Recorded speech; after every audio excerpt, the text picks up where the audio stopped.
Alrighty, chat, let's get started.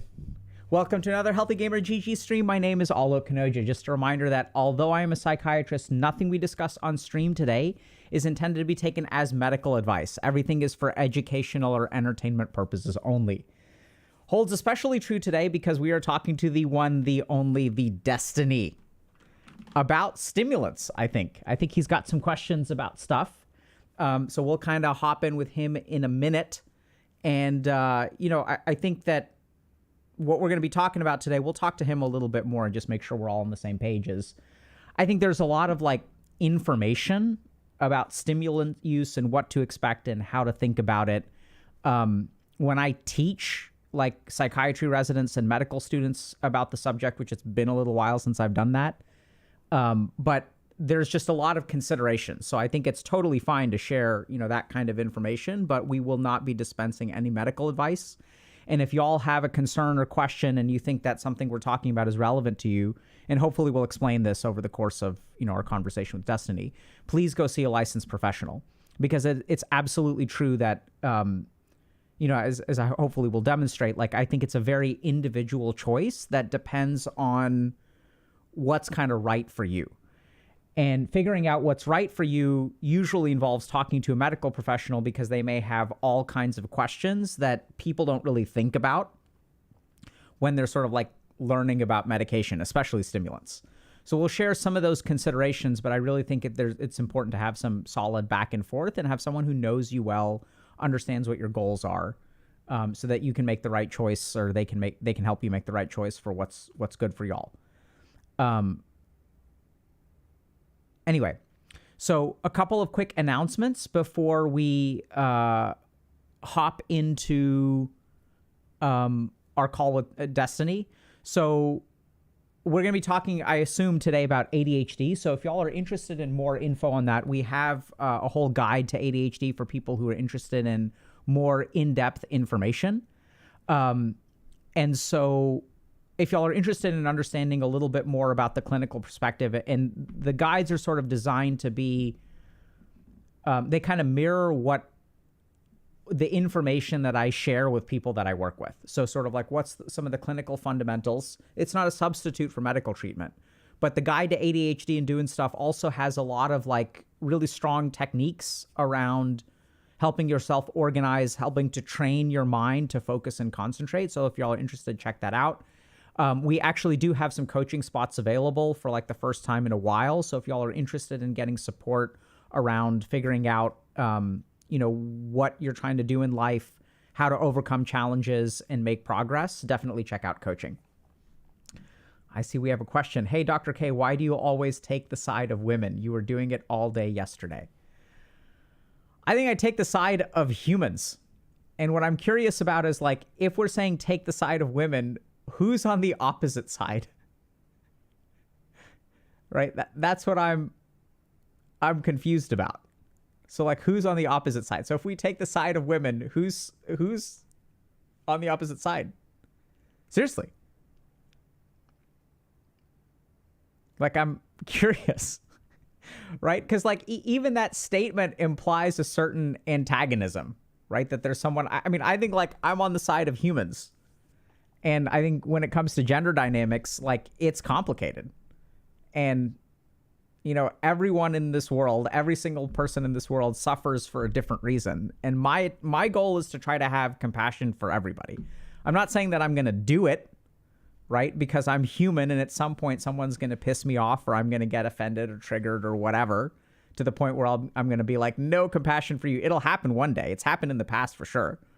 There are like 2 or 3 people that I really dislike in this world. But I think that, hopefully it's good that I'm taking the side of women. But then I also have I have another objection to that characterization, which is the side.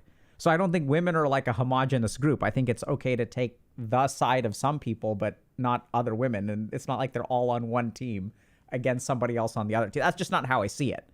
Now, you may see it differently. And for the record, I may be wrong. Like you may say, hey, look, you're wrong, and here's what's going on. And by all means, I'm all ears, right? So like, I'll be the first to admit that when it comes to gender dynamics, especially on dating, I don't know much about that because it's been a long time since I went on a date and I've never used a dating app.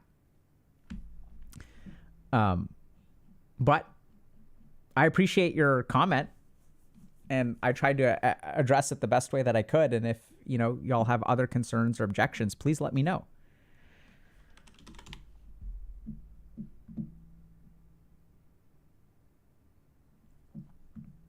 But really, who's on the opposite side?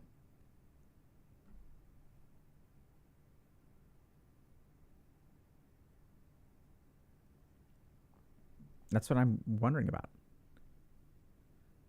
Let me see if I can get this actually working while we're waiting. Let's see if I can get this. Okay. Let me see. Oh, looks like I can't do that on YouTube, but so be it. We'll mess with it in a second when Destiny's on. Okay, so we also have Jaqueline saying, stop vaping and smoking weed. You're a big reason as to why. Thank you, Dr. K. That's great, Jaqueline. Like, I really think, when it comes to like weed and nicotine, I think it's really hard to tell how that stuff affects us when we start using it for a long time. So I shared this stuff, I think, recently on stream this week, but one of the things I've noticed is like working in addiction psychiatry is like when I work with people, especially who, let's say, use alcohol, what they sort of find is that there's, they drink every day or they drink regularly and they think that this is like what it's like to be normal, right? They have sort of this idea of a normal level of consciousness. And when we have this normal level of consciousness, I don't think we really realize that what our baseline level of consciousness is actually different. So I'll see people who don't really feel the full effects of sobriety until 3 months, 6 months out. So just to give you all an example about alcohol. So alcohol has multiple effects on your state of consciousness. It has an acute effect of the substance floating around in your brain. It has a tolerance effect of when we have alcohol regularly, we develop a sense of tolerance. So and then in the absence of alcohol, those neurological adaptations still exist. It takes some time to develop tolerance and some time to get rid of tolerance. This is what we kind of call withdrawal when people are getting rid of their tolerance.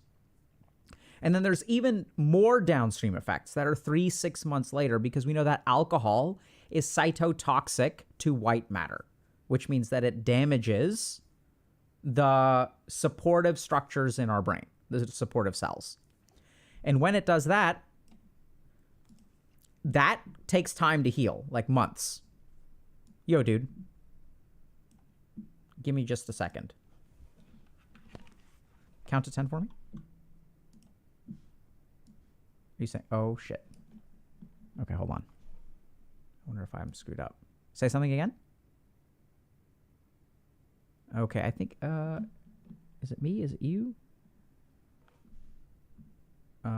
I can't hear you, but it's me. It's me. Okay.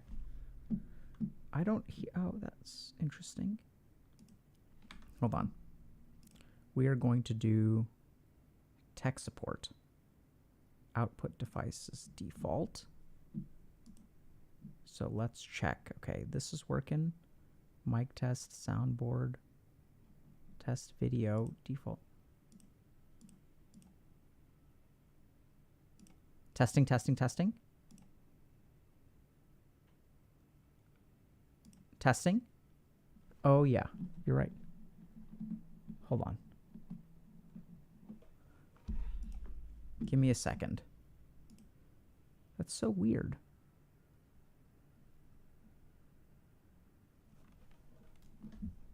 Give me a second. Hold on, chat. Technical difficulties.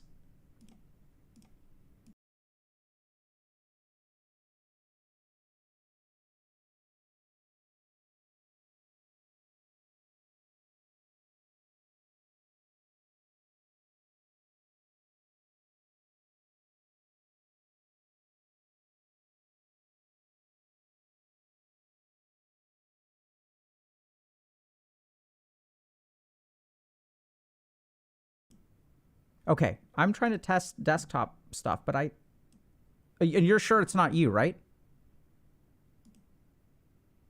Because other stuff works. I wonder if it's a problem on Discord. I can't hear you.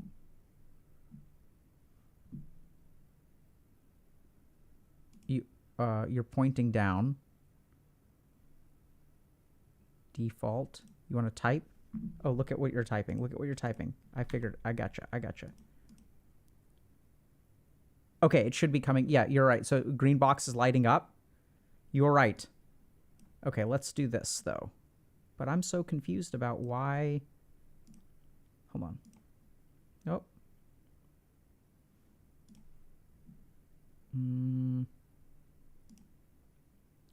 I'm with you that the green box is lighting up, which usually means it's my problem. Let's fix this real quick. Okay, so this works.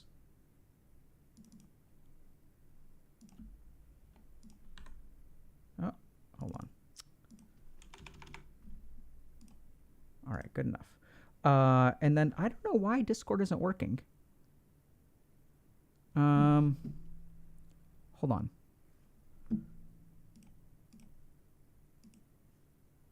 Yeah, you are lighting up, right? Okay, so speakers are set to default. Okay. Hold on one second. I'm going to drop out of the call for a second, okay?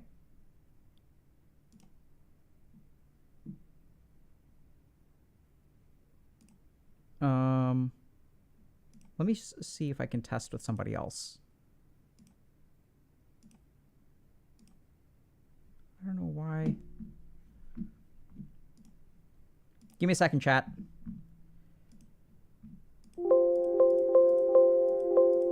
Okay, that works. You guys heard that, right?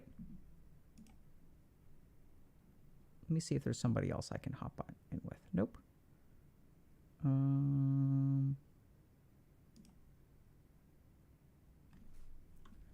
I'm so confused.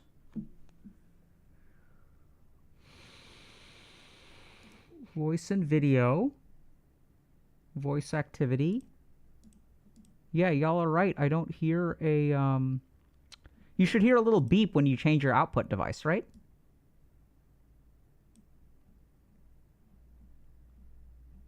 That's so weird. Yeah, I hear a bite. Wait, did y'all hear a ping?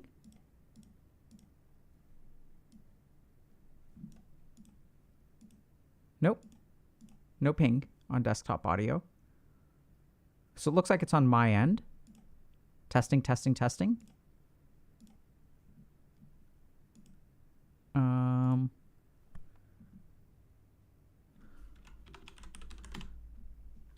I don't know. It's weird. Let me try restarting Discord.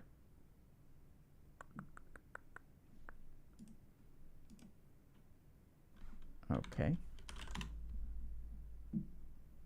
Nope. I don't think that... I think Discord doesn't close. Okay. Now it looks closed. Now let's check. Try blowing on it.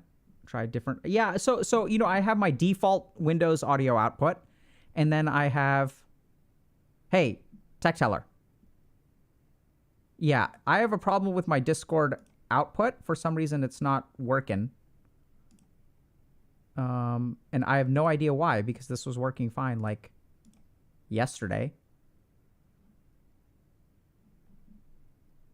But y'all can't hear Tech Teller, right?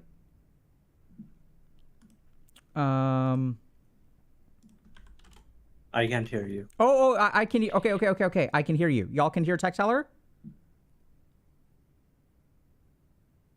Wait, did y'all hear Tech Teller there?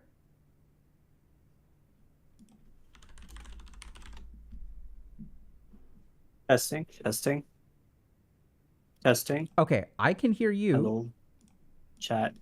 Testing. 1, 2, Testing, 3. testing. 1, 2, 3. Okay. Okay. I can't hear you. But okay. Don't worry about that. Let me hop on with Destiny. I'll ping you in a second.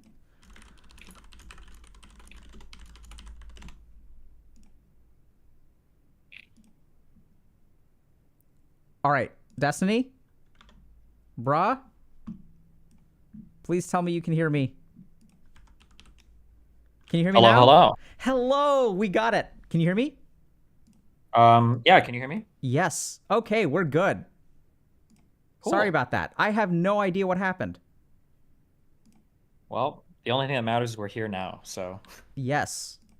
That's, you know, it terrifies me because, like, this stuff is just set up, you know? What do you mean by, that was a very vague statement. What do you mean this stuff is just set I up? mean, like, so like, if you configure Discord, and then you close the program, and then you open the program, and you haven't changed any settings, and it's worked like 1,000 times before, it just sometimes stops working. Yeah, audio is weird, you know? Yeah, it's weird like that. And I just closed Discord and reopened it and didn't change any settings. So turning it back off and turning it back on again seems to work well. I'm going to be honest, my level of expertise with tech is quite high. And the number one troubleshooting thing I still do personally is also turning it off and on again. That's probably how I troubleshoot like 80% of my problems. Yeah. Or unplugging it and plugging it into a different slot, especially with USB. For some reason, some USB slots are just really weird. So, hey, you know, that's a legitimate form of troubleshooting. Yeah, I mean, because all the stuff you were saying, I usually walk people through stuff because I've leveled up my troubleshooting skill in life. But anyway, thanks for talking today, man. Yeah. What's up? You tell me, bro. How have you been? Let me hold on. I want to focus on this. There's one quick thing. Okay. How have I been? Good. I think it's like a busy stress, like lots of stress, but there's lots of stuff going on. There's lots of activity. It's a lot of stuff. It's always a lot of stuff. That's cool. What kind of stuff are you doing?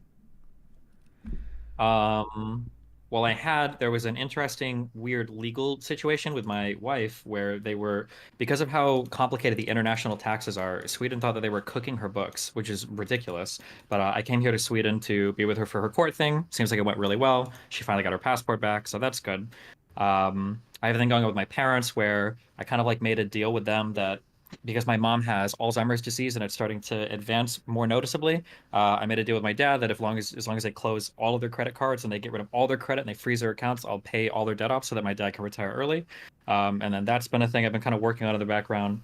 Obviously, as my platform has gotten larger and I've like expanded to more people, I'm trying to like manage like my streaming, my traveling and being on other podcasts, my responsibilities being like a political guy and like finding like what my bearing should be on all of that, especially about red pill shit. I've had this huge thing recently about the medication stuff that I reached out to you. There's a million things. There's always a million things. I've hired a lot of new employees. I've got a podcast that I hope I'm finally starting. Just like a million things. Yeah. Wow. So I am hearing a million things. So like personal stuff on several fronts, professional development stuff, but also like it sounds like you're not doing. I'm getting the sense that you're juggling different kinds of balls than you used to. Like a little bit. Yeah. More personal stuff now. I think maybe. Yeah. Well, even I mean, so when I think about, let's say 3 years ago and the kind of work that you did, you were mostly streaming, and now it sounds like you're doing a lot of other stuff. Yeah, while still trying to do mostly streaming. Yeah, trying. Yeah, like my audience makes fun of me for never streaming anymore, but like last month I streamed 170 hours, and that counts as no streaming for them. So wow. But like, yeah. So yeah, it's a lot of 170 hours. That's a lot, man. Yeah, I try, yeah. But they're used to me way back in the day. I would stream like 300 hours, and then they're probably more used to like 200 to 250, and then 170 or 160 from there seems like nothing. So yeah, that's crazy, man. So I think so. Yeah. And you mentioned something about you had some questions about like stimulant medication or something. Yeah, basically, or maybe even more broadly, like mind, or maybe any type of, I guess, like enhancement medication. I guess. Okay. Yeah, talk to me about it. You want to hop in, or you want to talk about other stuff? Well, tell me how you're doing real quick. I'm curious because I see you popping up. I don't know if you've noticed this. I think I reached out to you. We have missed each other like 2 or 3 times in incredibly random places. I did a show with Charlie, the guy from Charisma on Command, and I think I was in his house like 4 hours after you left. And I had no idea. I remember. Yeah. I remember that coincidence. Yeah, I do think we're like popping up in similar places. You know, I think I may be. I'm going out to SF, LA, and Las Vegas probably in a couple of weeks to do things that I'm sure you have done or will be doing or somehow affiliated with. But yeah, we do keep on. We're like ships passing in the night, but the cool thing is that we can, connect about stuff. Yeah.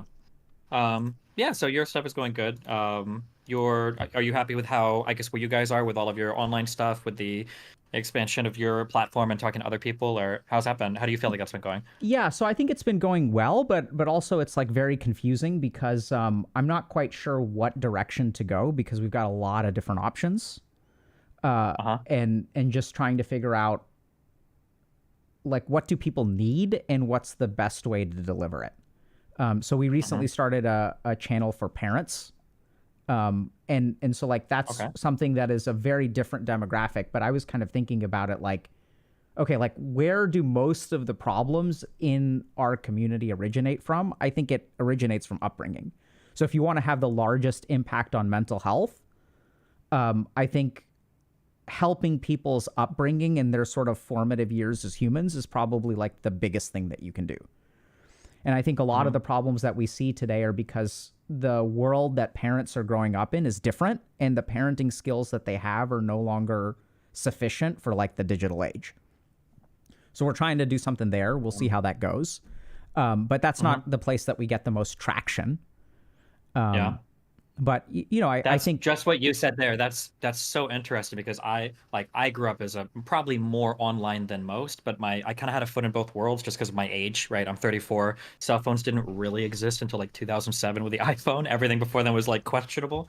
And even I have like a really big difficulty with my son, like trying to set like what's an appropriate boundary, how should he communicate with people online. It's really hard when children are communicating online because as an adult, if somebody messages me, like I know how to verify people's identities. Do you have social media? Where do you post or whatever? But when Nathan is communicating with, you know, a 12-year-old, you know, boy or girl, verifying all of that or making sure you know who's who is way more difficult.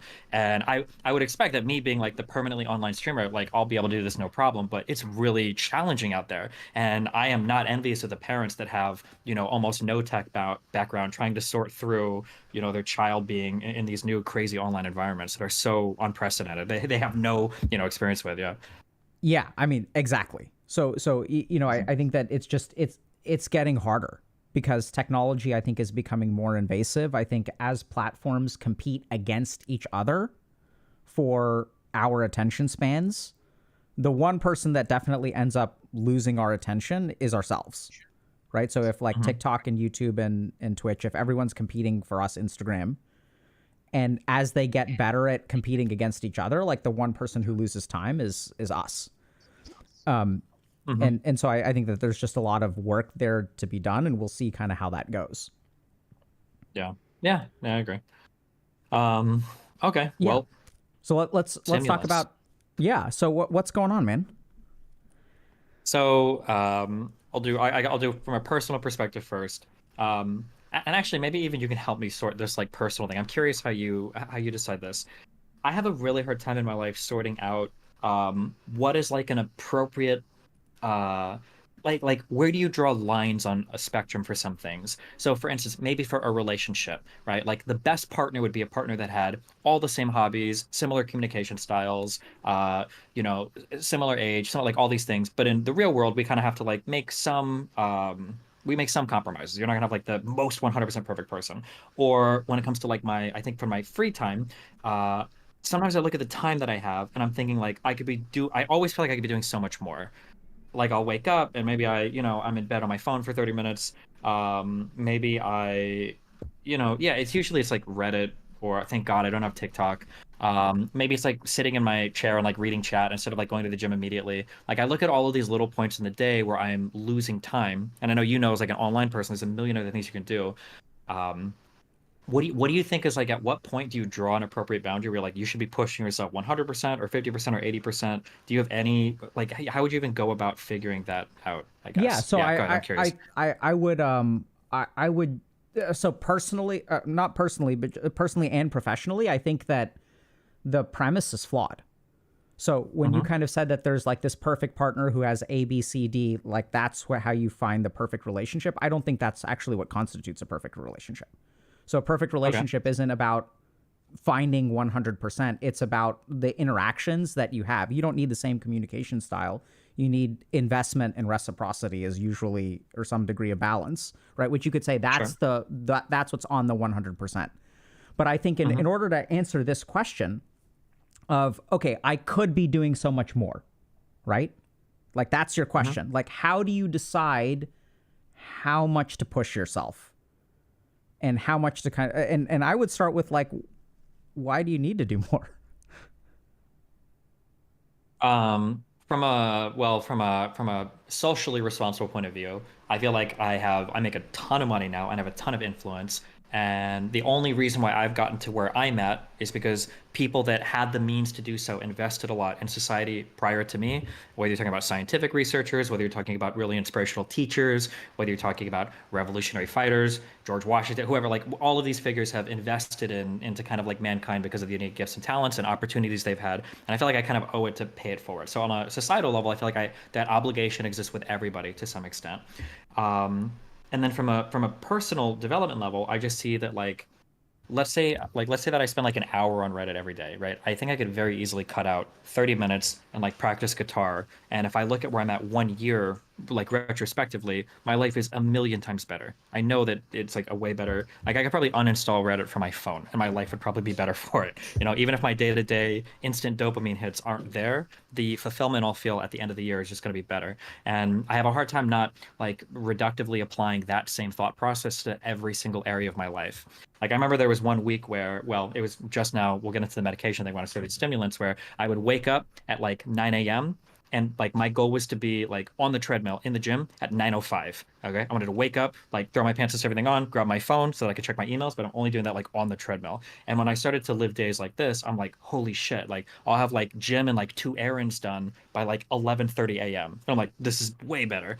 But then obviously, yeah, I mean, you can't burn yourself into the ground. So I don't know, like what is like the appropriate way to draw lines there or something. That's how I view it, I guess. Sorry, that was a longer answer, but yeah. No, I mean, I think the appropriate way to draw lines has to do with what's important to you, right? So I think like once again, I mean, I'm all for being more efficient, and you talk about these like big people, right, who have made big contributions, and I mean, how much do you owe the world?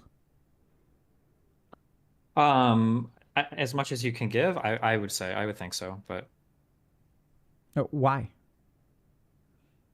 I feel like the way that like humanity kind of works, the way that people work is there is something about us that's greater than the sum of our parts. Like if you were to use a really crude calculation of like how much happiness can one person produce, maybe it's like 10 units. But if you take two people and you put them together they might be able to make 300 units. That society, civilization, our institutions, all of this collective work kind of like builds on itself to create something that's so much more than the sum of its parts. And in order for that to work going forward, I think it kind of requires people to like rise to a calling or pursue certain gifts that they have in certain ways to, I guess, like better society or the people around them, at least, I would say. Okay. How do you feel when you do 2 errands and you go to the gym by 11:30? You're really good, obviously, yeah. Really good in what way? Like what part of you feels good? What part of me? My brain? I mean, if I feel very productive. Like I've done something that I know is good for me. I've done something that I know I had to do like work-wise. I've still got a lot of time in the day. I feel like I'm very effectively allocating my time, and that feels really good. Like ineffectively allocating my time feels really bad. Like so bad that it can ruin days. Yeah, go ahead. What feels bad about it? Man, I don't know. Like I'm sure people can vibe with this. If you wake up at 9 and you're on your phone in bed until like 11 and then you get out of bed, it feels like you've wasted like there's 2 hours of my day that I could have done bettering myself, the people around me, financially. There's like a million better things I could have done with my time, but I did nothing. And now that time is just wasted. And it feels, if I say inefficient, it sounds robotic, but it just feels like there's so many other better things, I could do with my time. I would just be like a better person for it. How do you feel about yourself for wasting time?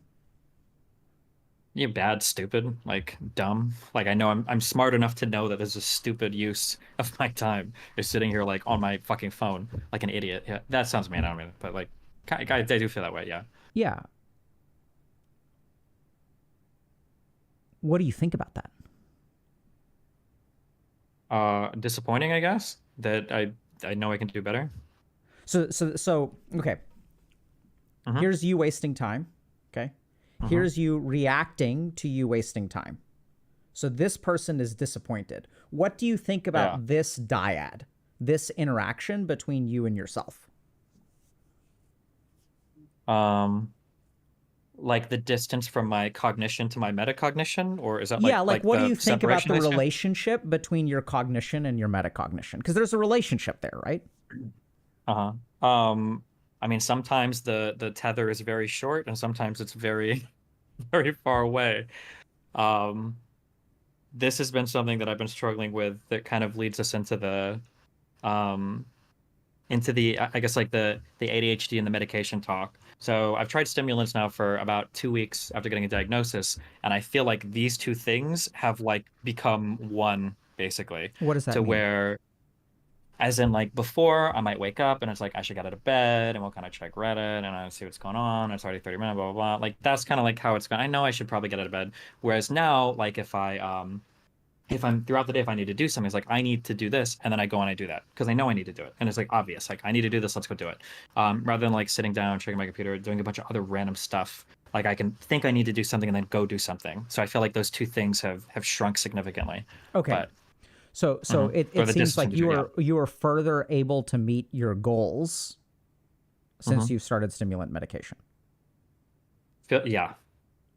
And okay, so let's just offer just a couple of quick ground rules, boundary setting. So I'm not going to dispense medical advice, and let's just be clear on what that is. So I think it's completely fine to have a conversation, like an existential or philosophical conversation about performance enhancement, stimulants, what do we want to do in life, etc. What usually medical advice around stimulants looks like involves a thorough diagnostic process, right? So I'll ask you 1,000 questions that I'm not going to ask you today. And then as well as like discussing different treatment options, the process of informed consent. These are the things that constitute the practice of medicine and developing a treatment plan. So I'm happy to share. I've had these conversations with mentees of mine because people are wondering, right? Like this is a very common conversation to have. So I think it's totally fine. But just so we're on the same page, I'm not going to be diagnosing you or treating you with anything or saying you should or should not take stimulants, because in order for me to say that, I have to know medically diagnostic information. Are we clear on that? Yeah. I'd make a joke, but being very serious, I 100% understand that. Yeah. So, I mean, Destiny, I think... Okay, so you feel good about yourself after you have started taking stimulants because you're more productive? Well, hold on. That was a much larger statement. I feel good when I can do the things that I need to do immediately. Do I feel good about myself in a broader sense? I guess that's kind of like the dilemma, or that was for a while, that was like the issue. Yeah. So in what ways do you not feel good about yourself? Right? Because So, so you started stimulant medication so you could get more stuff done. And it seems like, it sounds like you went through a very legitimate process of seeing a medical professional, arriving at a reasonable diagnosis and a reasonable treatment plan that included stimulants. Is that fair to say? Okay. Yeah. So, and why did you do that? What was your motivation? Yeah, I want to say like I think it was 6 years ago. My son had major issues in the classroom, like such that we went through so many different. I think they're called IEPs for classrooms. We had him like crawling through resistance tunnels to burn energy. We wondered if he had ASD. We were trying to figure out like what was going on, and eventually we kind of settled on ADHD, and then we tried to manage that a few ways. And then I had to do a lot of reading about drugs because I won't say toxically masculine, but I grew up very conservative. I've had like 4 ibuprofen in my life. I'm not like a pill guy at all. And the idea of having my Jesus, he would have been like what 7-year-old son like on amphetamines is like Jesus. I don't that's or methadone or meth whatever the other one was called. That was a big deal to me. So I did a whole bunch of reading, a whole bunch of research. And in the course of all of that reading and research, because I kind of wanted to know, like, I don't want to say I didn't believe that ADHD was a real thing, but I'm like again, I grew up conservative. I'm a big, like, if you want to do it, get it done. It's all about you. Forget excuses or anything else. I started to see a whole bunch of things crop up when I was doing research that I didn't know were ADHD typical behaviors. And then when I went back and I mapped them onto my life, I saw that I had a lot of exceptional. So one thing was the concept of starting a project with a whole bunch of focus, pouring an inordinate amount of time into it, and then never being able to pick up a project again. I didn't know that was like typical of ADHD people. That's one thing. The idea of not being able to manage homework regardless of academic proficiency.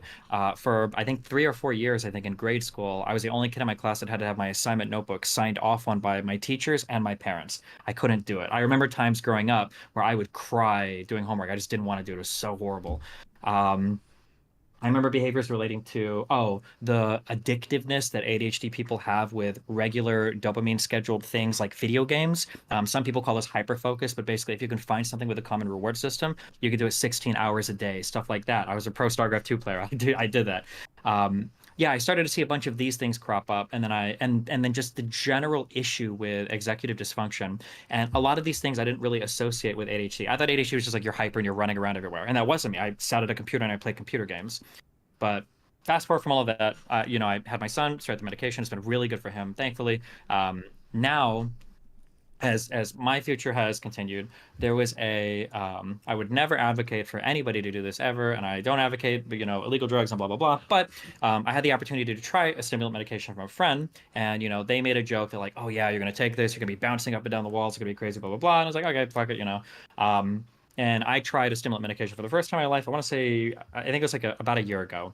And it was the calmest, chillest, most focused, relaxed day I think I'd ever had in my life. And I was just super like, I could choose to do something, I could whatever.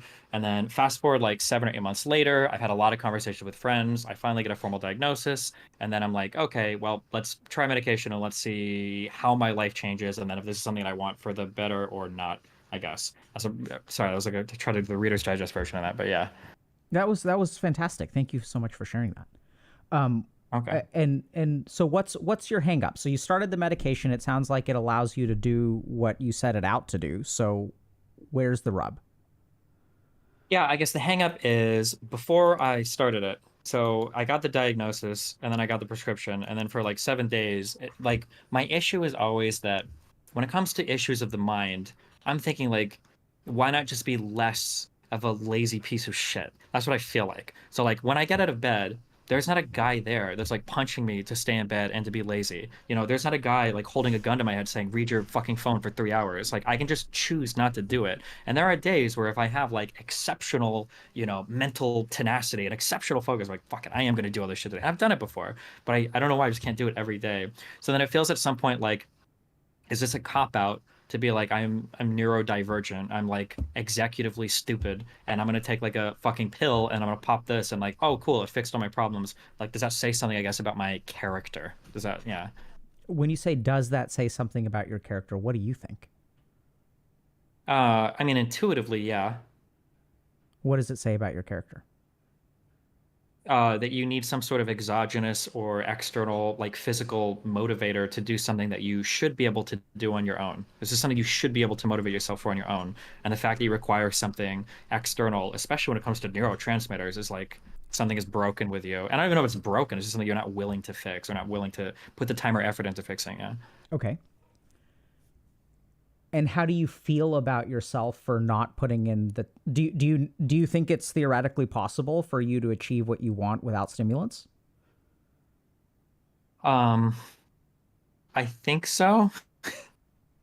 Anytime I have dilemmas like this, I solicit I ask my fans, I'm like, what do you guys do? I'm curious what your thoughts are. So I got a lot of feedback. One thought that stuck with me a lot is a person emailed me and they said, you've been talking about like overcoming your ADHD and all of this for like 5 years, basically ever since Nathan was diagnosed. And then, look back in your life in 5 years, did you do it? And it's like, no, not at all. And it's like, if I could have lived the last 5 years of my life on stimulants, even if I do take the hit to my moral character because I'm not, working as hard on myself, every single other part of my life improves tenfold. I'd be healthier because I'd be going to the gym more often. I would be probably eating better. I would be more focused on my research for my streams. So I'd be a better debater. I'd be a better advocate for my ideas. I'd be managing extra time better for like hobbies or extracurriculars, like practicing an instrument, doing rock climbing, whatever the fuck. That even if it was the case that at the end of those 5 years, maybe my moral character is slightly diminished, the gains that I would make in every other part of my life would be so appreciable, it wouldn't even matter. I wouldn't even be thinking about that. So what's the problem? Well, I mean, when I first messaged you, I was like spiraling hard, but now I've gone through a lot of emails and I've thought about it a lot, and I've kind of, I've thought about it more, and I think I feel pretty good, but it is a very weird feeling, like standing in line at a pharmacy or waking up and taking a pill. Like that's just not the type of person I guess I've ever been in my entire life. Okay. And then I also feel like a lot of other people. Yeah, go. Yeah. Can I just think? Yeah. Oh, go for it.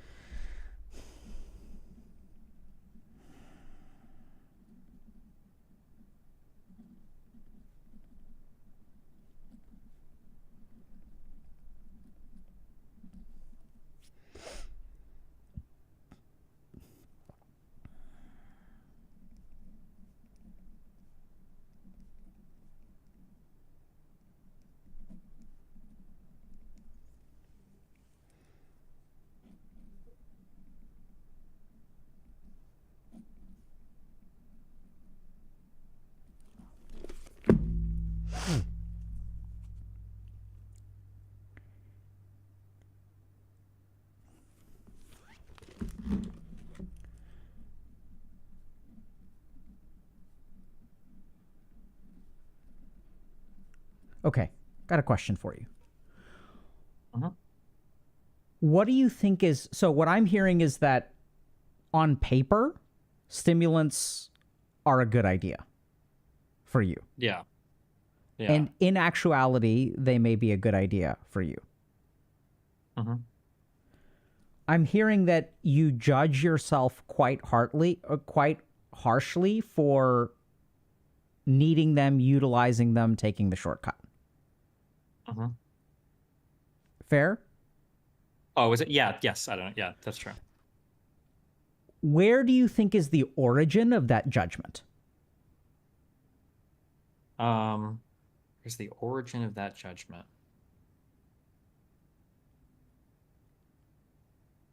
Is the origin of the judgment like, are you asking like why I feel like I need them or why I would judge myself for taking them? The latter. The latter. Former is important too, but let's start with the latter. Sure.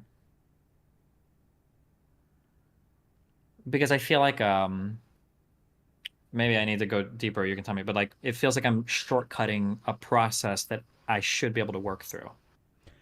And where, so that there's a value judgment inherent in that, right? That taking the hard way is superior to taking the easy way.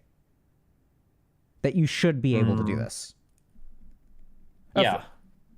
Should be able to do this better. Sure. And then that should is it's a comparison of what everybody else around me is like, essentially. That I my understanding is most people can decide to do something and do something, and that it's not a huge issue for a lot of these people, whereas I seem to struggle with it sometimes exceptionally. So I should be able to do it. Yeah, most people could do it. Yeah, go ahead. And what I'm hearing from you is like, okay, so like between this tension, right? So on the one hand, you can do it the hard way, which is like meditate and do whatever else. We can talk about that in a second. Like you can kind of overcome your ADHD as if it's an obstacle. And there is data to suggest, and I don't know if this is kind of what you found, but that you can do that, right? There are outcomes from things like psychotherapy are equivalent to stimulant medication. We can talk about that data in a second, but Okay. and so there's a tension between kind of taking this shortcut, and then I almost hear you like making justifications to yourself, right? That like, okay, like objectively, if I do this, so I've been dicking around for 5 years, now I'm kind of done. Objectively, like I could have done so much more. Now that I'm on it, I can accomplish so much more. Why do I need to accomplish so much more? Because of this like complicated, or maybe not complicated, because of this meaty worldview about like social good and paying it forward and existing for the benefit of humanity and all this kind of stuff, right? So there's like all these like big reasons for Steven to take stimulants. And those big reasons fight against, well, I should be able to do it without it. And what I'm hearing you ask is, how do I find the balance between these two things? When is it a cop-out? When is it not a cop-out? When is it the right move? When is it the wrong move? And so you're stuck between these two things. Yeah, from like a, I guess from like a normative ethics point of view, it's like there's like some virtues that I think are worth aspiring to, but then there's like some like consequential attitudes that are undeniable. So like, for instance, if I could take a pill right now and have the ideal, flawless, perfect body composition, blood levels and everything, like I feel like I shouldn't take that pill. But at some point you do so much math where it's like, well, you know, or you do so much utilitarian calculus, you're like, well, I probably should do this. It wouldn't make sense not to. Like, I almost wonder if I got diagnosed as like a type 1 or type 2 diabetic, would I think that like, well, do I really need insulin, or can I just do like a keto diet and never eat anything on the glycemic index that's above like a 10 ever and I'll be okay? Yeah, it's that kind of thing, I guess. Okay. It's balancing out like that virtue with the, yeah, I guess with the consequentialist idea or whatever, yeah. And do you prefer if I call you Steve, Steven, Destiny? What do you prefer? Steven's good. Okay. So, Steven, I think, I know this sounds kind of weird, but I mean, you're asking me what my opinion is. So I'm going to say I think you're approaching it wrong. So I think the real answer to this is not, so it's not going to work, basically. So you're kind of fighting like an intellectual, I'm going to call it intellectual. It's not quite intellectual, but you're fighting a battle and trying to figure out what the right answer is. I don't think that's what works well. I think what works really well is understanding your relationship with yourself understanding the origins of the different pieces, and then even resolving some of the fuel behind your beliefs. So you can have two beliefs that can butt heads, and then you can logically try to decide which one is right. But what I find is far, far, far more effective, and this is like more of a personal value system, is to understand like the way that you relate to things. So I'm going to just toss out a couple of things, okay? The first is there's this interesting concept which I loved learning about and loved teaching about, even though I'm not very good at it, is the psychodynamics of psychopharmacology.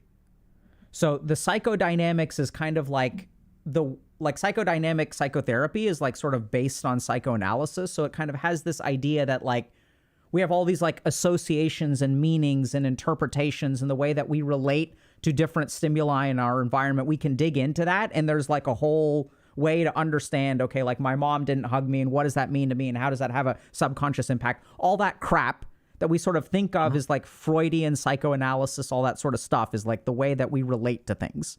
There's a whole rich exploration of the way that we relate to taking a pill. So I think this, I don't know if you're doing psychotherapy, but I think sort of like doing psychotherapy around this can be very helpful for people with ADHD. Like, what does it mean to you to take a medication? Because the answer is not, should you take one objectively or not objectively? That's part of your treatment plan, and you and your provider will decide based on evidence-based outcomes and all that kind of stuff. But like, what does it mean to you to take this pill? That's a very important exploration. And I think that's ultimately what's going to fix the problem. It's not like the cookie can crumble either way, right? Because you can make a good logical argument either way. So it's not like there is a right answer or a wrong answer. Both of them are justifiable courses. The real issue, the real rub, the tension that I'm seeing in you and the struggle that I'm seeing you has nothing to do with the right answer or the wrong answer. It has to do, if you really want to fix that, you have to understand your relationship to the thing. Now, this is where things get, you with me so far? Yeah. This is where things get interesting.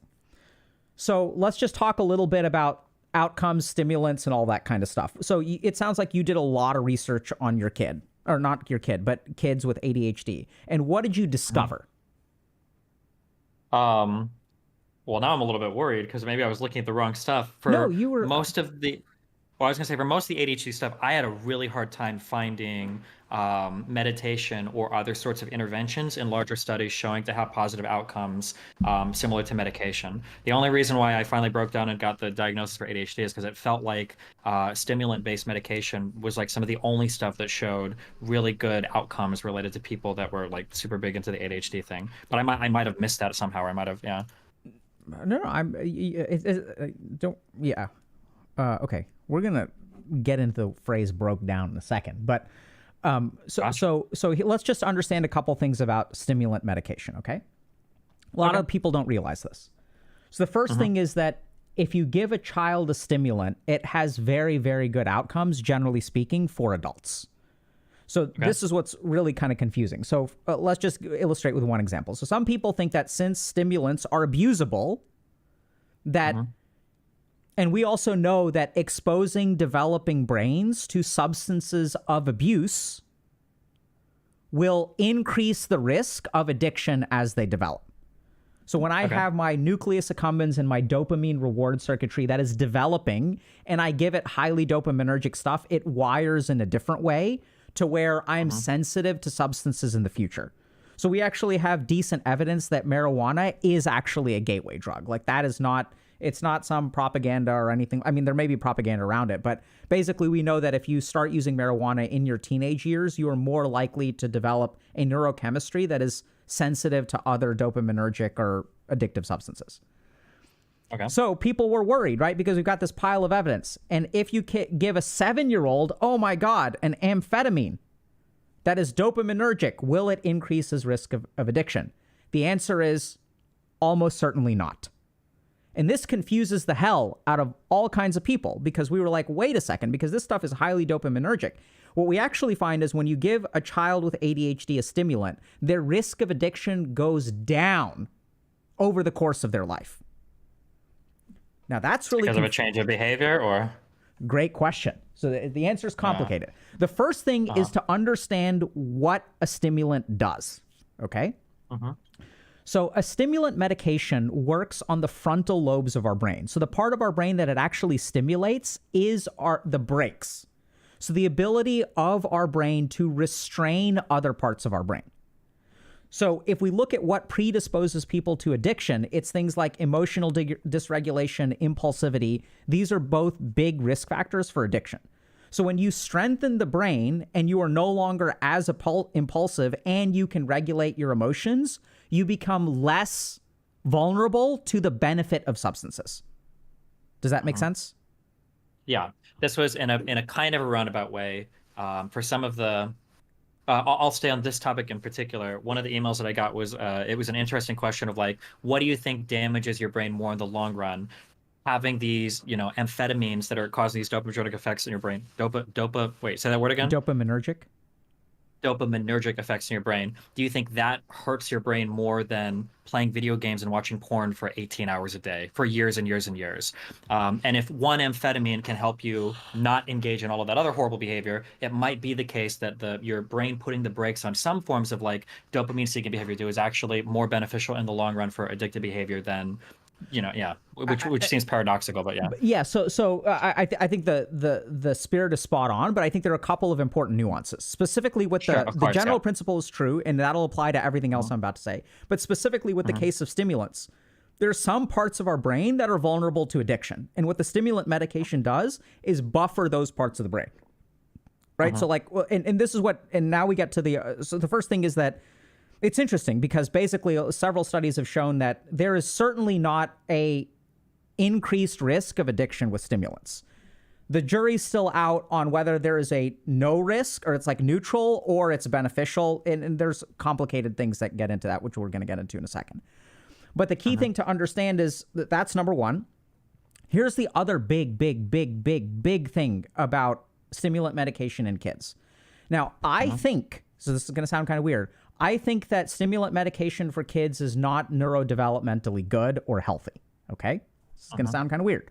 Because if we just look at developing brains, we basically know that any kind of psychoactive substance does not really help. Like, it doesn't help the developing brain. That's just something that we know. Whether it's caffeine, whether it's nicotine, alcohol, opiates, whatever. So... Then, but if we look at outcomes of kids with ADHD who get medicated, the outcomes are good. And in fact, there are studies that show that early use of ADHD medication with higher doses leads to better outcomes as an adult. Okay? Like we're talking like 7, 8 years. We can look at a population of like 12 to 15-year-olds and then look at them 8 years later and basically like people who got a lot of stimulants early on did better. There's some confounding factors there because those people may have had a more severe illness and other things like that. But I think this is where a lot of people misunderstand one key point, which I think could be relevant to you. So which is that growing up with untreated ADHD is traumatic. So if you look at populations of people who have depression and ADHD, okay? And then you ask, if you got diagnosed with depression first, what is the likelihood that you will get diagnosed with ADHD later? It is 3%. Okay. If you get diagnosed with ADHD first, what is the likelihood you get diagnosed with depression later in life? 70%. There is a very clear causative impact. And this is, by the way, what we see with you, right? So you're like you beat yourself up and all this self-judgment of, and we come down to it's comparison. Like, where does that thought come from? It's because when you were in second grade, you understood that your IQ was the same as everybody else's. But for the life of you, you could just not understand why you could never do homework. I mean, if you think about even what you've said, the memories that you have are so profound because you recall them to this day. You were the only fucking kid in the class who had to have your homework get signed off by your parents and your teacher. And so what happens to that child? The child starts judging themselves very harshly. Why are you so stupid? Why can't you do what other people can do? This is a sign of your weakness. You have this fundamental brokenness. Very common. Yeah. This was when I was doing research for Nathan, this was the thing that ultimately pushed me over on to do the drugs. Is I feel like my obligation as a parent is to make sure that his like growing years and everything in grade school are, because he's already in a split parent household, which has a whole bunch of negative things associated with it. So I could tell him, go to school, fight through this and do that, but then to do that on top of everything else, I don't want to be in a situation where my kid is like 18, he either doesn't qualify for college or he sucks at high school and he's like, Dad, why the fuck didn't you just give me like stimulants when I was in second grade, and then we could deal with whatever negative things, but now you've like ruined my whole life because of some weird feeling that you had about medication. So yeah, that was definitely the thing that pushed me in that direction. Yeah. Yeah, and so like I think the key thing that you've got to understand is when I see this conflict, I don't see actually like an intellectual conflict. I see like an emotional self-judgment fueled conflict. And I think the solution to this is not like, is it good or is it bad? It's to actually heal whatever the hurt is that you had with growing up with undiagnosed ADHD and what that's meant for your life. Because like that's the thing. And even the way that you the way that you talk about your child's regrets are like your regrets. Yeah, of course. Right? Yeah. Right. So like, I mean, it's Yeah. it's like 1-to-1, because what caused you to change your mind? You were like, well, someone said 5 years ago, if you had started, where would you have been now? So now we get to another problem, which is regret. And this is where like, now if we really want to go off the rails, like I've seen this a lot, like, why are you trying so hard? I mean, sure, you can construct this whatever social goodness kind of stuff, and like that's good stuff. I'm not saying it isn't. I do that stuff too for social good and all that jazz. But I think that there's a fuel here that has nothing to do with the social good. The fuel has to, let me know if I'm wrong here, but I think like this regret in the sense of, I get this pressure from you about time. Like, Steven, are you afraid of death?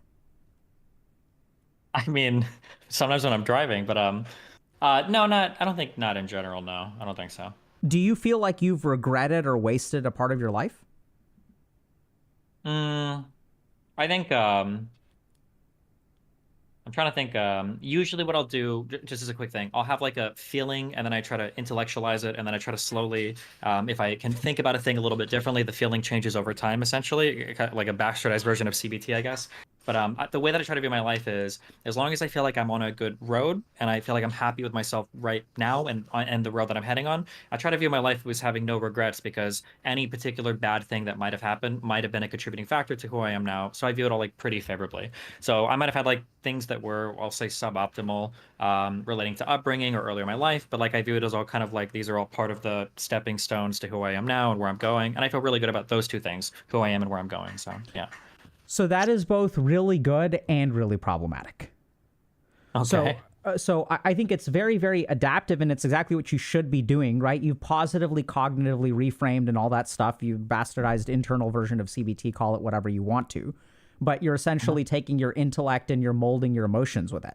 But I think there is more to be gained from understanding where those emotions come from in the first place. So from an adaptive standpoint or functional standpoint, makes perfect sense that what you want to do is like, those emotions are negative. Let's cognitively reframe, adapt, grow, work with this negative regret, try to get rid of this negative regret. But I think the next step, and this is kind of where I see you, and this is why I think you're running into trouble, because I think your tactic won't work for these problems, is my sense. So like you can logic your way to a functional life where you get up every day, you're optimizing things, you're progressing, you're doing well, right? And this is where, like, when I've worked with people in the past, I don't think this is a problem. I mean, there may be psychological problems related to trauma of growing up with ADHD, but that's between you and your provider and your therapist and all that good stuff. We can talk a little bit more about what that looks like and non-pharmacological approaches if you want to. But I mean, I think this sounds to me like a spiritual crisis more than anything else. Like, that's what it feels like. And these are like bigger, deeper questions of, sure, you can justify, which is what you always end up doing, right? It's like, you can justify this as, okay, like, this was part of my path and it's made me who I am. And like, I'm doing okay in life. So like, I should not regret the past. But what I don't actually hear you doing is metabolizing the regret. I don't hear you getting to the source of that and trying to figure out and I think there's like a tier above this, which is, there may be some problems to me saying that, but which is like understanding that you do regret and that it is okay to regret, and that you can still be happy with what you've accomplished. But I think that's like very hard for you because of like that self-judgment of I should have been perfect. Yeah, Well, I understand what you're saying.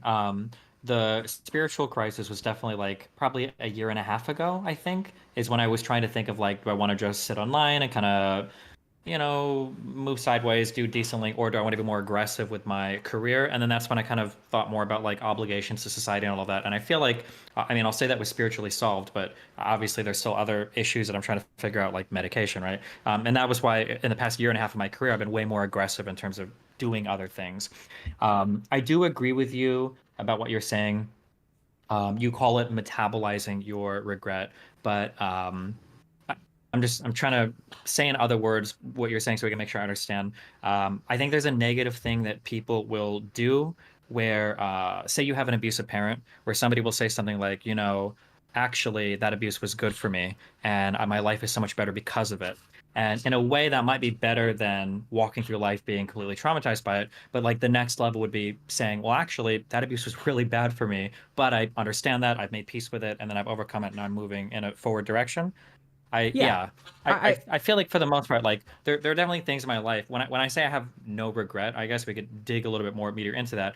Obviously there are things that have not gone as I would have liked it, and there are things that kind of suck in terms of my upbringing, but like I made peace with those things. I don't think that I don't let them drag me down. Obviously if I could have chosen different types of things in my upbringing, I would absolutely like change the way that some things are, but I think everything's going okay now, so I don't let those things like weigh on me, I guess. It's not like Yeah, so I like, even in your language, I think there's like, and this is what I think is really where there's opportunity for progress, is like actually has nothing to do with whether you should take stimulant medication or not. This is really a fantastic opportunity for you to understand the different currents within yourself, right? So what I get the sense that you're focused on is when you have conflicting currents, you have a pretty rigorous process of like getting all the troops in line. Right. So like and that's good. I mean, you're good at that. You're gifted at that. It's a useful thing to do. It's adaptive. It's cognitive reframing. It's what we try to do in CBT. But there's like, you're spot on that there's another layer of this, which is to ask yourself, like, why do I feel this way in the first place? Right. Why, like, what is the origin of this judgment? Because imagine if you could get rid of the judgment entirely, not get it in line, but you could understand that. And this is what I think happens is you can cognitively reframe. But basically, if you look at sort of this yogic model of the mind, what happens is when we have negative emotional experiences, those emotions get stored up and they sit in our subconscious mind or our unconscious mind as something called a samskar. And that those emotions will trigger and activate in current circumstances. And so in a situation like yours, what I'm hearing is an echo of the comparisons that you used to make in this idea that you should be able to do what other people are able to do. That is like a core part in CBT. We may call it something like a core belief, right? And so as long as you have that piece, you really need to understand, like, why do I think that way about myself? Because if you sort of think about it, like, logically, right? I mean, everyone's unique. And I know you do this process. This is the part that you're good at. Right? Everyone's unique. Like, you can't always make comparisons, and everyone has advantages and disadvantages. We get a certain amount of stat points to distribute on our character sheet, and that's how it is. I took the ADHD thing for an additional feat at level 1, and that's just how it works. And I got debating proficiency, whatever, right? So there's whatever breakdown that you have, which you can kind of logically understand. But I think now the question is like, why do you feel this way about yourself? Why is your worldview such that like you should be able to do it without it? Right. And that I think will go back to that. I think will go back to like, if you really pay attention to your early experiences in childhood, which, by the way, is another thing that I just connected the dots on. I was really confused the first time we talked because you play games while you're debating with people, right? Well, I haven't for the past 2 weeks while I've been on amphetamines, but yeah, I understand what you're saying. I used to a lot, yeah. Yeah, so I think that is not a coincidence that you've stopped. So there's a good evidence no, I don't think it's, not at all, yeah. There's good evidence that doing a cognitively distracting rote task allows people with ADHD to focus. So when I'm doing group psychotherapy with people with ADHD, I will oftentimes, what I learned at one of the hospitals I worked at is knitting. That if they do some kind of rote or even cognitively mildly engaging task, it actually helps them focus, because they have like too much kind of mental energy, and like dispersing some of it allows them to actually focus. This is also why people with ADHD sometimes meditate better with their eyes open. Okay. So you need some kind of stimulation, which is something that's interesting. And also, if you started stimulant medication, it would make sense that you it all tracks. Yeah. So where are you right now? What are you thinking? Thoughts, questions? I'm writing down like big concepts, I guess, to keep track of. The first question of like, what does it mean to take a pill? I think there's a lot of room for me to think about and explore how I feel about that, because all of my feelings related to that are negative, and most of them are, I think, really stupid. They're rooted in stupid things. Like, I know that looking on it intellectually. And then why did I write this down? I wrote judgment in big caps. Oh, why do I judge myself, I guess, or against like what standard do I judge myself? I mean, I feel like judgment is probably a necessary part of. Or you were going to say something. No, yeah, I think you're okay. So let's talk about pills for a second. So why do people have stupid beliefs, Stephen? For all sorts of different reasons. I mean, they could be maladaptive. It could be they learned it from other. I mean, like, why do people develop stupid? Like, so you said, okay, I have all kinds of attitudes towards medication that are stupid. Then why do you have that attitude? Where does that attitude come from? It's probably an inherited belief that's largely unexamined because it doesn't come up much in daily life, basically, yeah. Okay, so I think that's one way to put it. I would chalk it up to an experience, which could be what you call an inherited belief, I think could be an experience, yeah, right? My dad and my grandpa were like, I don't believe in medicine, I don't care about this, and then now I'm like, if I get a headache, I don't like to take ibuprofen or Advil, which is stupid, but it doesn't come up that much, so I don't examine it that much, yeah. Yeah, so I mean, I don't think it's an inherited belief. I think it's a learning, is what I would call it.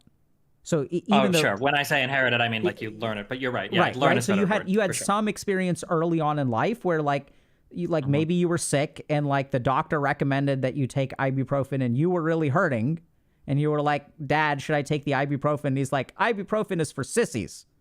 You don't take ibuprofen." And then you felt guilty or bad because you really wanted it, and the doctor said, but you didn't want to be weak. Right. And then like that whole thing starts. I mean, I have no idea if that's actually what happened, but that's an example. So I think one thing to understand anytime you examine your stupid beliefs is you can do the cognitive reframing stuff.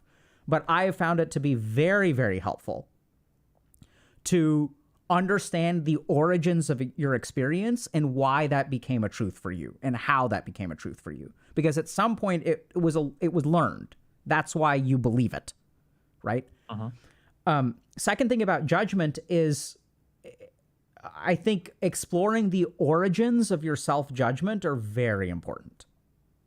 And so if you really want to, because right now what's happening is you have a clash between like a self-judgment and a logic. Right? Okay. Can I give you my idea about judgment first so that we're not using the same words? So I feel like judgment is a necessary part of your self-analysis because it allows you to more closely align yourself with whatever your idealized version with yourself is. So for instance, let's say that I think I should be somebody that is truthful to my friends around me, and then let's say that in the past I lied to somebody, then I would want to judge myself as failing to meet those types of expectations that I would have for a more idealized version of myself. That would be what I would consider like a judgment. Sure. Not necessarily like, but I just want to make sure we're using the word in the same way. So yeah, you can tell me if that, yeah. Yeah, but I mean, so I think the problem is that the direction of the judgment and the idealized, what the target is, it can be based on bad stuff. Okay.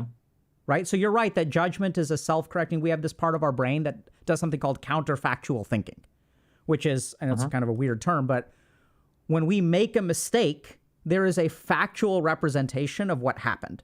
And we have a part of our brain that thinks in a counterfactual way. So you could think about it as hypothetical, but our brain goes back and rewrites history outside of the facts.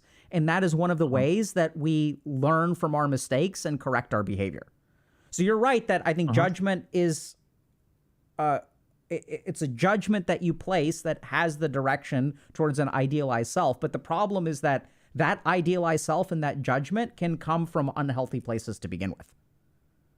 So what I'm saying is, I agree. That's what needs to be examined, right? Okay. And that's then I guess the question would be like, is the ideal that you're aspiring to unhealthy to some extent? I feel like that's what Yeah. Okay. Yeah.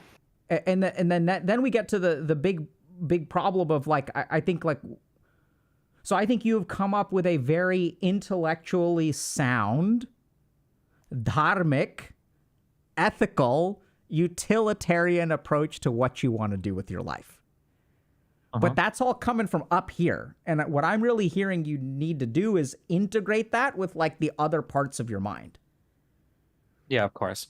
Right? Because I think that's where you're going to find your balance. Because right now there's a conflict, which means that one side is going to win and one side is going to lose.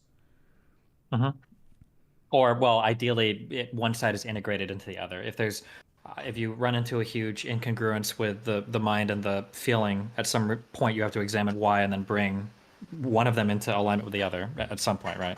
Yeah, so I think in that Hopefully. integration process, one piece is going to lose. Okay. I disagree. Or let's talk about that, actually. Yeah, because I feel like I don't agree with that 100%. I'll give an example, and then you can talk me through why you think that. I'm curious. So let's say that let's say that I feel like I should shoot, I don't want to use like, well, no, we'll say a negative thing, okay? Let's say that I want to play video games for 16 hours a day. But like intellectually, I know that it's probably not healthy to play video games for 16 hours a day. But I really like playing video games. So at some point, I ration this out to like, well, I think playing like 1 or 2 hours a day, maybe that's healthy. Like I would view that as a sort of compromise where I don't know if I would say one side is lost or not, but maybe you would frame it as like one side is lost, like the emotional side of wanting to play for, yeah, go ahead. Absolutely, right? Because one side of you wants to play for 16 hours a day. Like if we but were like to, maybe the intellectual side wants to play for like 0 hours a day, like don't play video games at all. sure, But then so you like both compromise. anytime you integrate or compromise, both sides lose, right? Okay, that's how you. Okay, sure. Okay, gotcha. Right. So my point is that there's a different way, and I think it's fine. What you've done is awesome. Like I'm not trying to, I think like the higher you climb on the MMR scale, the harder things get and the more subtle they become. So I think there's another way to go about this, which is to metabolize the root of why do I want to play 16 hours a day in the first place. It's not about reconciling two parts. It's about getting to the source of like, what does 16 hours a day mean to me? What's important about this? Okay. And then as you get down that road, something cool happens, which is that the desire kind of melts away. And then you're sort of left without either side. And then you're kind of like, you can just sort of make a choice and you're not being like driven by these two different things. Sure. Can you expand on that when you say the desire melts away? Like, can you think your way through wanting to ever play video games? Yeah, what do you mean by that? Can you expand on that? Theoretically, you can think your way through that. There is a subset of the practice of yoga. I'm not talking about the postures. I mean like the traditional meaning of the word yoga, which is like paths to enlightenment, called jnana yoga, which is the yoga of knowledge. So one major text of that is this text called the Brahma Sutra, which is like a text that talks about logical argument. So it's like a text on argument, basically. But there are, theoretically, it is possible. It's not logic, it's more contemplation. And then, like, if you kind of think about, so theoretically, maybe it's possible. It's something that when I was learning, I was taught that this is the hardest path of yoga, of which there are very, very few true yogis who like really know how to do this anymore. Because it's not logic, it's contemplation. But the other way that I would think about it is, so first of all, does that answer your question, or what was your question? What do you mean when you talk about like the dissolution of desire? I guess I kind of thought it was going to be. I don't know if there was like when you just do this, but I've heard of like the far more complicated ones, right? Yeah. Go ahead. But there is absolutely a dissolution of desire. So like this is where things get kind of cool, which is like the more that you explore the origin of whatever your desires are, the more you will discover that there is nothing at the bottom. Okay. Right? So we assume that the things that we want are like real. But like once you realize the origin of the want, you realize that, oh, this is like not a real thing. It's just, so like just to give you a simple example, let's say I want to play a particular video game. So I've been on the fence about buying Starfield because I don't know, right? And so if I really look at, okay, do I want to buy the game? Do I not want to buy the game? I draw a logical argument about reasons to buy Starfield, reasons to not buy Starfield. And I can go back and forth, but the real antidote to that is like, why do I want Starfield in the first place? What am I looking for? And the more and more I go into myself, the more I realize, okay, like, what is the origin of my desire for Starfield? I saw an ad about it. What is the origin of my desire? I saw people talking about it. What is the origin of my desire? Oh, like I enjoyed playing Morrowind and Oblivion so much that I long for that experience again. And then as I sit down and I engage in some degree of like reflection and contemplation, okay, so like I've had things that I enjoyed in the past. Do I want to hold on to that? I don't need to. I can just appreciate that for what it is. And it's kind of weird, but at like the end of that process, there's just nothing there. Is it necessarily good to dissolve all of your desires? I don't know how Buddhist we're getting, but like the counterclaim I'm going to say is like, well, what if you have a desire to be like a good father or a good parent? Like, would you want to drill down on? Yeah, go ahead. It depends on what your goal is. So when you say good, how are you defining that end zone? Good, normatively, morally. Like, it sounds like dissolving a desire to partake in a vice is tautologically good because vices are bad. And if you can dissolve your desire to have a vice, you've done something good, right? We move away from vice and towards virtue. That's what I'm thinking. Good. You've made yourself a better person, improved your character, I guess. So I'm going to say, a couple things. The first is that there's a subset of spiritual practitioners called Aghori Babas. Ghor means fear. Aghor means lack of fear. So these are people who intentionally engage in vice-like behavior as part of their spiritual progression. Now, in this case, vice-like behavior includes marijuana, eating of meat, even cannibalism in some cases. And they actually intentionally expose themselves to negative things to try to transcend this like tautological idea of like good and bad. So they drink alcohol and get high and eat fish and meat and sleep in cemeteries and stuff like so there's a spiritual path that kind of does that, but then the goal there is that this idea that this tautology between good and bad is actually like a human construction, and that it's not a real thing, that it's kind of this non-dualism, which is like a philosophical view that most of the yoga practitioners kind of take. It's the dominant school that has emerged historically. So first thing is that there's a perspective that tautologically good and bad is not a real thing, and it's just these are judgments that we make, right? And we know that good and bad changes over time because people used to think something is good, now they think it's bad. So what's really good or bad? Second thing is, from a more practical perspective, I think that for 99% of people, moving on this path will improve their life in a significant way. But if you really look at the precision of it, abandoning desire makes you not a good citizen in the world of life. So if your goal is to break free of the cycle of suffering and to become enlightened and achieve whatever your highest human potential is, which can be viewed as virtuous, and there's a whole fun angle there, right? So like, but as you become more and more enlightened, like you don't behave the way that a normal person will. Generally speaking, I think that, like I said, for 99% of the times, that's good. But let's remember that like when Buddha started his journey on his enlightenment and also became enlightened, he basically abandoned his wife and child and kingdom and pursued something else. I think most people don't get there. But technically, if you want to really get to it, like you could say, okay, so there are yogis in the Himalayas who have been meditating in caves for 40 years. What good are they doing in the world? Who knows? Okay. That's my answer. I don't know if that answers your question. What was this originally about? What it means to dissolve your desires? Okay. Yeah, is that it was good. good? Okay. Right. So Gotcha. I think it will lead to less suffering. But the interesting thing, the reason people get scared about it is because as we dissolve our desires, we also lose some things that give us a compass in life, like ambition. Sure. I think I probably would agree with that. that like people reframe a lot of things negatively that are probably actually important parts of society. So for instance, like feeling negative when your peers judge you, or feeling competitive or a pressure to do something socially is probably an important part of the human experience in terms of like building societies, because we want to feel like we can pressure people to act in certain ways, stuff like that, right? Oh yeah, I mean, absolutely. I think one of the biggest mistakes we make in our society is that assuming that negative emotions are bad. Like there's a reason I why agree every with that, human yeah. being feels anger, feels shame, feels guilt. Mhm. And it's fascinating because as people move away from their negative emotions, that's actually when they get stuck. Because if you kind of think about it, like I did a YouTube video about this, but it's a fascinating concept that like everyone avoids shame, but shame is the most powerful corrective motivating force in you as a human being. And so when you start suppressing shame, you literally neuroscientifically lose out on the ability to learn from mistakes and adapt to circumstances.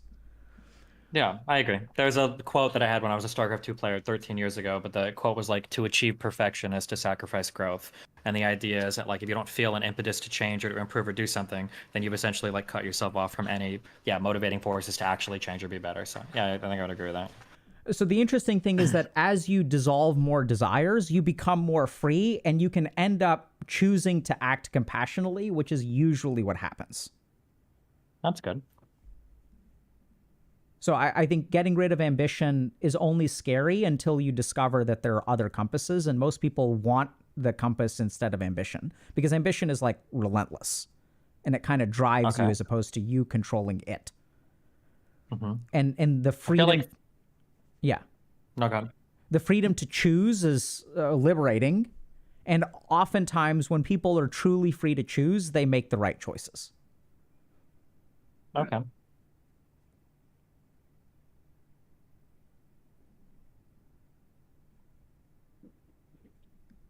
My second monitor is here, so I'm looking at you, but it looks like I'm not looking at you. But just so you know, you're right there. Yeah, yeah. Okay. Did you want to walk down this road anymore? Or do you want to move to another area, or? Well, did I answer your question?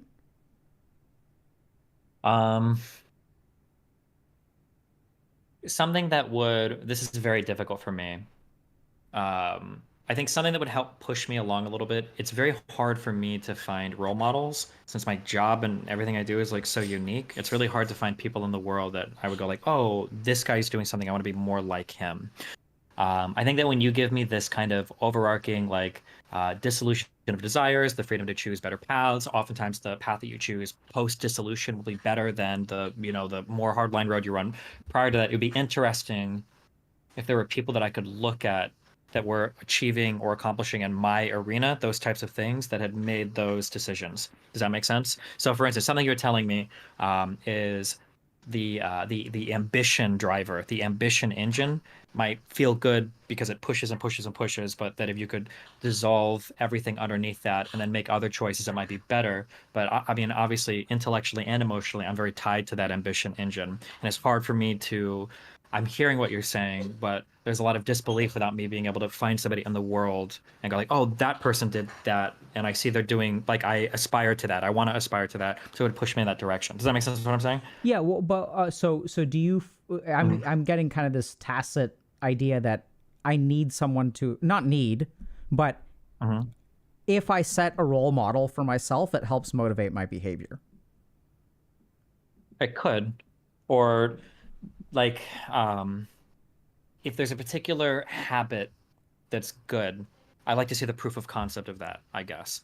So like if somebody tells me something like, oh, like you met me a year ago and I told you that I was going to read, one book a week, and then they talked to me about, the 52 different books they read last year just because they found some like novel way to work reading into their schedule. Like maybe they read like 2 pages after every League of Legends game. If I see that, then in my life I'd be like, holy crap, this guy has a really good outcome. He had a really cool process for doing it. I'm going to copy that. That's kind of what I'm thinking. Yeah. I mean, so when you talk to me about the dissolution thing, I'd be curious. Yeah, I don't know who you would consider a good role model. I don't think that. So the only thing that comes to my mind is my own experience with my own journey. But I don't think Okay. that I am an appropriate role model for you. I think we're colleagues. And I'm happy to share what that experience looked like for me. And the reason that I'm advocating for it is because I think it has been profoundly positive in my life. Okay. Can you actually, so then I'm kind of curious, for however much you're obviously comfortable sharing.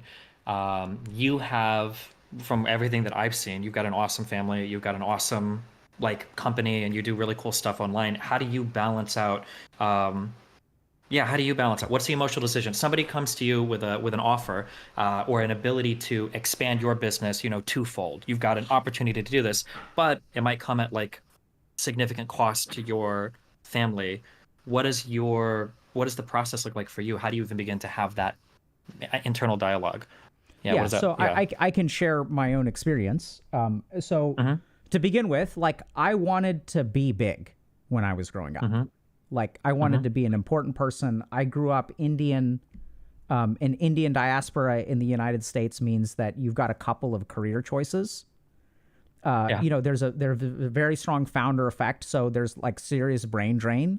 So all the Indian kids. So I grew up in a city where there were 5 people my age in the whole city. There were 5 Indian people in my grade in the whole city. 3 of us became doctors. Right. So that's like, it's just staggering. So I grew up with this culture that was very like education focused, achievement focused, not tiger parents, but that's just kind of the culture. Like my parents were very loving and supportive. And so I grew up and like, when I was 15 or 16, I told people I wanted to be a doctor and they got impressed with that because, Alok is such a smart boy. Right. And then that fed my ego. And then when I went to UT, I was a freshman and I majored in pre-med and I was like, I'm going to be at the top of my class. And where did I want to go to med school? I wanted to go to med school at Harvard because that's where all the Indian kids want to go. And so when that ambition was my primary driving force, I found that it could not conquer the other parts of myself because there was a part of me that wanted to play for 16 hours a day. And so those two parts would fight. And because of whatever, on some days I would study and on some days I wouldn't. And certainly not good enough to get into any medical school for that matter. So that changed when I went to India and I sort of discovered a different way of like looking at myself and like understanding like where my ambition comes from. Can you real quick, how old were you when you went to India? 21. 21. Okay, cool. Okay, go ahead. And then, so I then decided to become a monk. And then, but that too was like actually the same driving forces. What I later discovered is that I had concluded logically that like I can't compete with these kids. Like there's no way I'm going to be able to achieve my goals and what I want. And I'm basically a failure at life. So what I did is I did this really interesting ego trick where I started devaluing that which I could not have. Okay. Right. So, like all these kids are materialistic and they're shallow and they all want to, make lots of money and drive fancy cars and things like that. I'm going to rise above that and become spiritual. So I'm going to have this super ego. common. Yeah. Huh? I was going to say that's super common. Yeah. Yeah, That when somebody can't have something, they start to say, well, actually that sucks anyway. And this has been way better and blah, blah, blah. Right. So I kind of went down that road, and then thankfully my teachers recognized that my desire to become a monk was not like genuine. It was escapism. So they didn't take me, but they continued teaching me. And then, the big irony is at some point I gave up on my dreams, right? I was like, there's no fucking way. I graduated with a 2.5 GPA, applied to med school for 2 years, got 110 rejections. No, sorry, 80 something rejections. Applied my third year, got another 20, 30, 40 rejections. And at that point, like after my second year, I had kind of this formative moment where I started thinking about, okay, like what do I want? And then I changed the way that I started looking. It's not about desire or anything like that. Like I kind of let go of all that stuff. And I was like, my teachers told me to do something, so I'm going to do it out of like faith, not out of personal desire or ambition or anything like that. I trust these people and they said do this, so I'm going to do this. And even when everyone else Can I ask you a question about that? Yeah. So you coming from the US and you being really ambitious and then you kind of like changing your ambitions to different things. why were you in a state where you would trust those teachers? Or what do you think made it that you were like, you know what, I'm going to put aside my ego a little bit and trust these guys instead of just like, you know what, screw these guys, they're dumb. I'm going to go back and follow my own stuff. So I would say that if you are a GSL champion in StarCraft and you queue up against someone who just installed the game, this is what my interactions with them were like. They just crushed. Okay. I mean, it wasn't competitive, but they just bodied me like every single time. They understood so much about me that I did not understand. And they taught me all of that stuff about myself. Okay. Right. So they like, basically they'd earn their respect with their absolutely. just the knowledge and the ability. Yeah. Okay, right. Gotcha, So gotcha. they like helped me understand like how to live, like these fundamentals, because we don't teach that. We don't teach people how their mind works. And then the other cool thing is they never asked me to have faith or trust in them. My teachers were good. They also recognized that what I needed was questions, not answers. They also did a good job of answering whatever questions I had, which in many spiritual traditions is like not very good. So it didn't matter how hard the question was that I asked. They like basically always had a good answer. Okay. And so based on that, I was like, okay, these people know what they're talking about. And I think there's a lot of legitimacy to this. I also, in that process, started to trust more into it because I started looking into the science. I was very skeptical of all this meditation stuff when I started. I didn't believe it. I thought it was all BS. And then I got my first research position studying complementary alternative medicine. And that was a very formative experience for me too. This is all a roundabout way of saying, like, as I gave up on my ambitions and just focused on, let's call it being a better person or accomplishing whatever, like a different kind of internal compass, I actually floated to the top of like the competitive pool. Okay. And then my ambitions reemerged when I actually started. So I did medical school at Tufts, and then I matched at psychiatry at Harvard and Mass General and McLean, which are like the best programs in the country. I'm sure other people will disagree. UCLA is really good. Stanford's really good. Yale is really good. Hopkins is really good. A lot of great programs. But based on the academic status ladder or whatever, those were the top programs in the country. And so I kind of found myself there. And then one thing that I quickly realized is I'm not like these people. So I remember like being in the line to get coffee at 4 p.m. with a fellow intern of mine. And he was an internal medicine intern. And man, like I was just talking to him about like medicine, and like what he knew was just mind boggling. Like he was just so brilliant. And that was my experience there, is that people here are just like absurdly brilliant. And I didn't even have imposter syndrome. I think I would have had imposter syndrome if I didn't understand how to do this stuff with my mind. So I was like, all right, I ended up here anyway. So like, even if I don't belong, whatever. And then I actually like, once again, sort of leaned in on a different kind of compass of, okay, what do I want? And then my desires started emerging again because I started to get prominence. I started to achieve things there. I started to float to the top in some places. Even in those institutions. And then I started to get ambitious. And then I started a private practice. And I had people coming to my office for my help who were CEOs of major companies and billionaires and things like that. And I was like, all right, this is what the goal is, right? It's to like become an expert, become the best in the world at something, and have people come to your office and pay you, or companies pay you piles of money to go out there and share your wisdom, which is like exactly what I wanted to do. And then I sort of realized a little bit after that this is silly. Like this is the same stupid ambition, and that there's actually a class of people out there that need help just as much or even more, who no one is helping. No one is even listening to. No one is even talking to. And those are degenerates on Twitch. Yeah. Okay. Before we move here, can I ask you a challenging question? I'm curious. So my interactions with you are fairly limited, but I've seen a lot of your stuff. We've spoken a lot. My perception of you is you're an incredibly intelligent individual. I'm sure part of that has been through your upbringing. Part of that is probably your parents are probably smart. I'm sure there's a mixture there. Do you think that you went through the path that you did, and rather than kind of like gunning for the top and being ultra ambitious and being obsessed with the prestige, you did a lot of work to kind of like discover or build yourself up as a character, and then the other stuff kind of came as a byproduct of that self-improvement, that mental like self-improvement. Do you think that the same process would work to make most people successful if they weren't exceptionally bright or intelligent? So say you take a kid. Absolutely. Okay, yeah, go. Okay, yeah. You think so? I mean, give me your example. Yeah, I was gonna say, say you take a kid who, drops at a high, I'm giving you an extreme one, but 16, 17, reads at a, 4th or 5th grade reading level, not very bright, doesn't have very many interests or hobbies. And this kid's like, you know what, I'm gonna go discover myself mentally. Do you think that this person would benefit in the same way that you did from that type of, mental self-discovery? I do not think anything is 100%, but I feel 100% confident in that strategy. And here's why.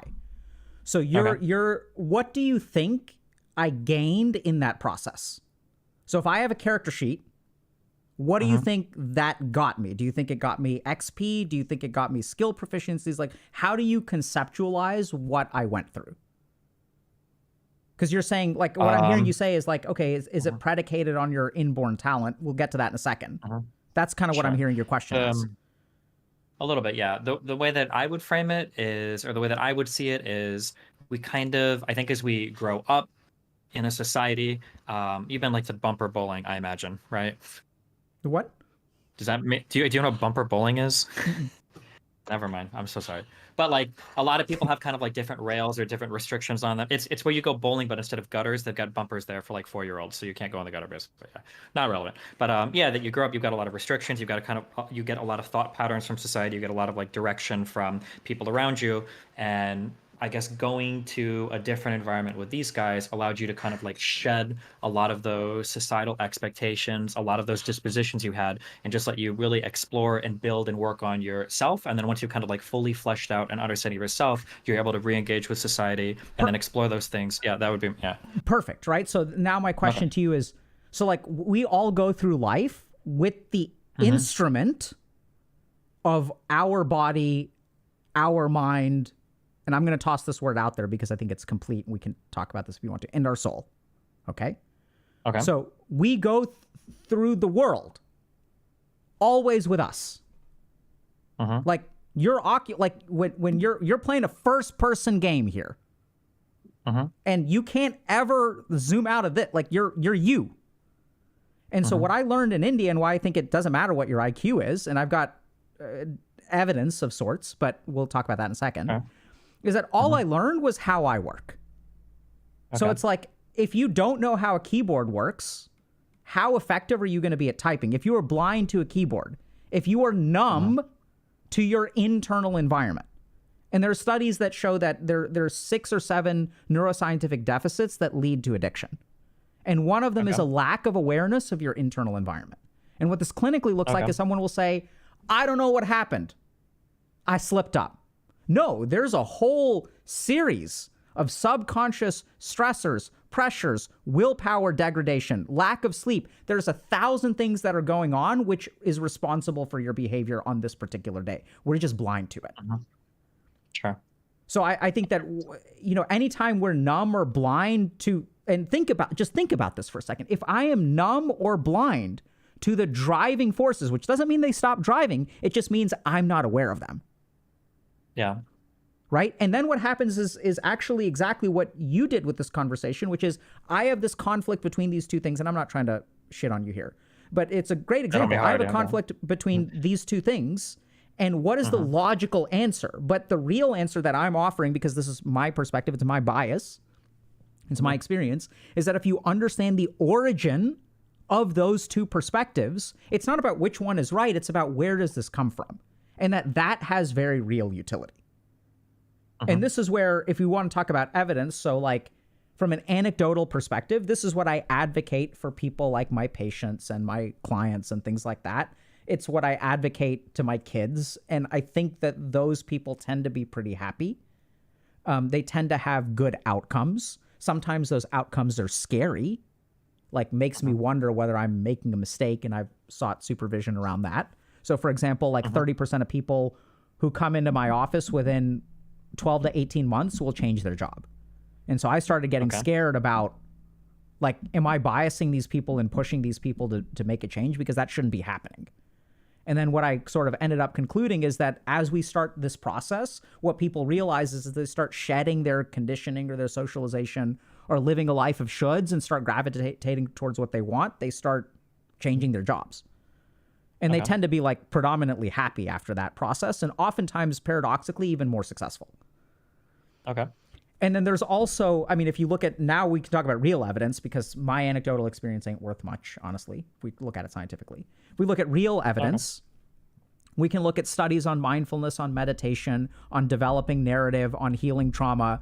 And there isn't, I haven't seen, any evidence, I mean, maybe that it's out there, but that this only works for people who are very talented. In fact, the whole point of mindfulness and the reason that we have it as an evidence-based intervention as a part of psychotherapy is it works for people on the autism spectrum. It works for people with Down syndrome. It works for people with low IQ, high IQ, men, women, old, young. It works for everybody because it's a fundamental facet of like our wiring, and it's how our brain works. And when we strengthen our frontal lobes, it helps us with impulse control, right? That's like a neuroscientific fact. So I don't think that, I mean, I'm happy to be challenged. I think it's a great question, but I don't think it's specific to me. Okay. Yeah, no, I was just curious what your answer would be. I think I probably agree. I think if you take a person that is underachieving in school and then they become more introspective, self-reflective, and get a greater understanding of themselves, it's harder to imagine, or it's hard to imagine that their life doesn't also significantly improve in other ways. Because my guess would probably be that those people that are in those bad situations are probably more inhibited than an average person when it comes to those introspective things. So absolutely, opening that up would help them probably. Yeah, that's a brilliant assumption that you're making, because that's like literally that's what happened in my case, and what we see a lot, right? So the worse your situation is, if we think about what is the effect on a human being of a bad situation, it hurts. And then our instinctive response when something hurts is to numb it, because we haven't been taught how to fix it. So then we ignore it. And then what we actually see is people in bad situations are more introspectively blind. Let me think about that. I don't think that's an evidence-based statement, but that's my opinion. Sure. I can imagine it being the case that depending on the negative situations you grow up in, you examine negative behavior, it becomes normalized, and then you unleash that behavior into the world, and you lose the ability to even analyze introspectively if it's good or bad in the way, because it's just what you've always seen or something like that. Yeah. Sure. Okay. Yeah, I mean, I think it's worked for me. Now, I think there's also like a couple things to notice. I mean, the path that I'm on is financially less than the path that I used to be on, right? So there are costs. And then in terms of how do I navigate that, I really think about what's the point of money. And, it's not a way of keeping score. It's, I mean, sure, like I could buy more stuff, but like, I don't, I mean, I'm a degenerate gamer. Like, what do I need money for? Yeah, no, I know what you mean. Like some amount of security and stuff is really important, right? So, and that's also where when I sort of think about it, like being freed of my internal drivers, I can kind of make a logical decision about how much do I want to do for free. So even if you look at like the pricing in my private practice, there was one point where there was at one point 50 to 70% of my patients were free care.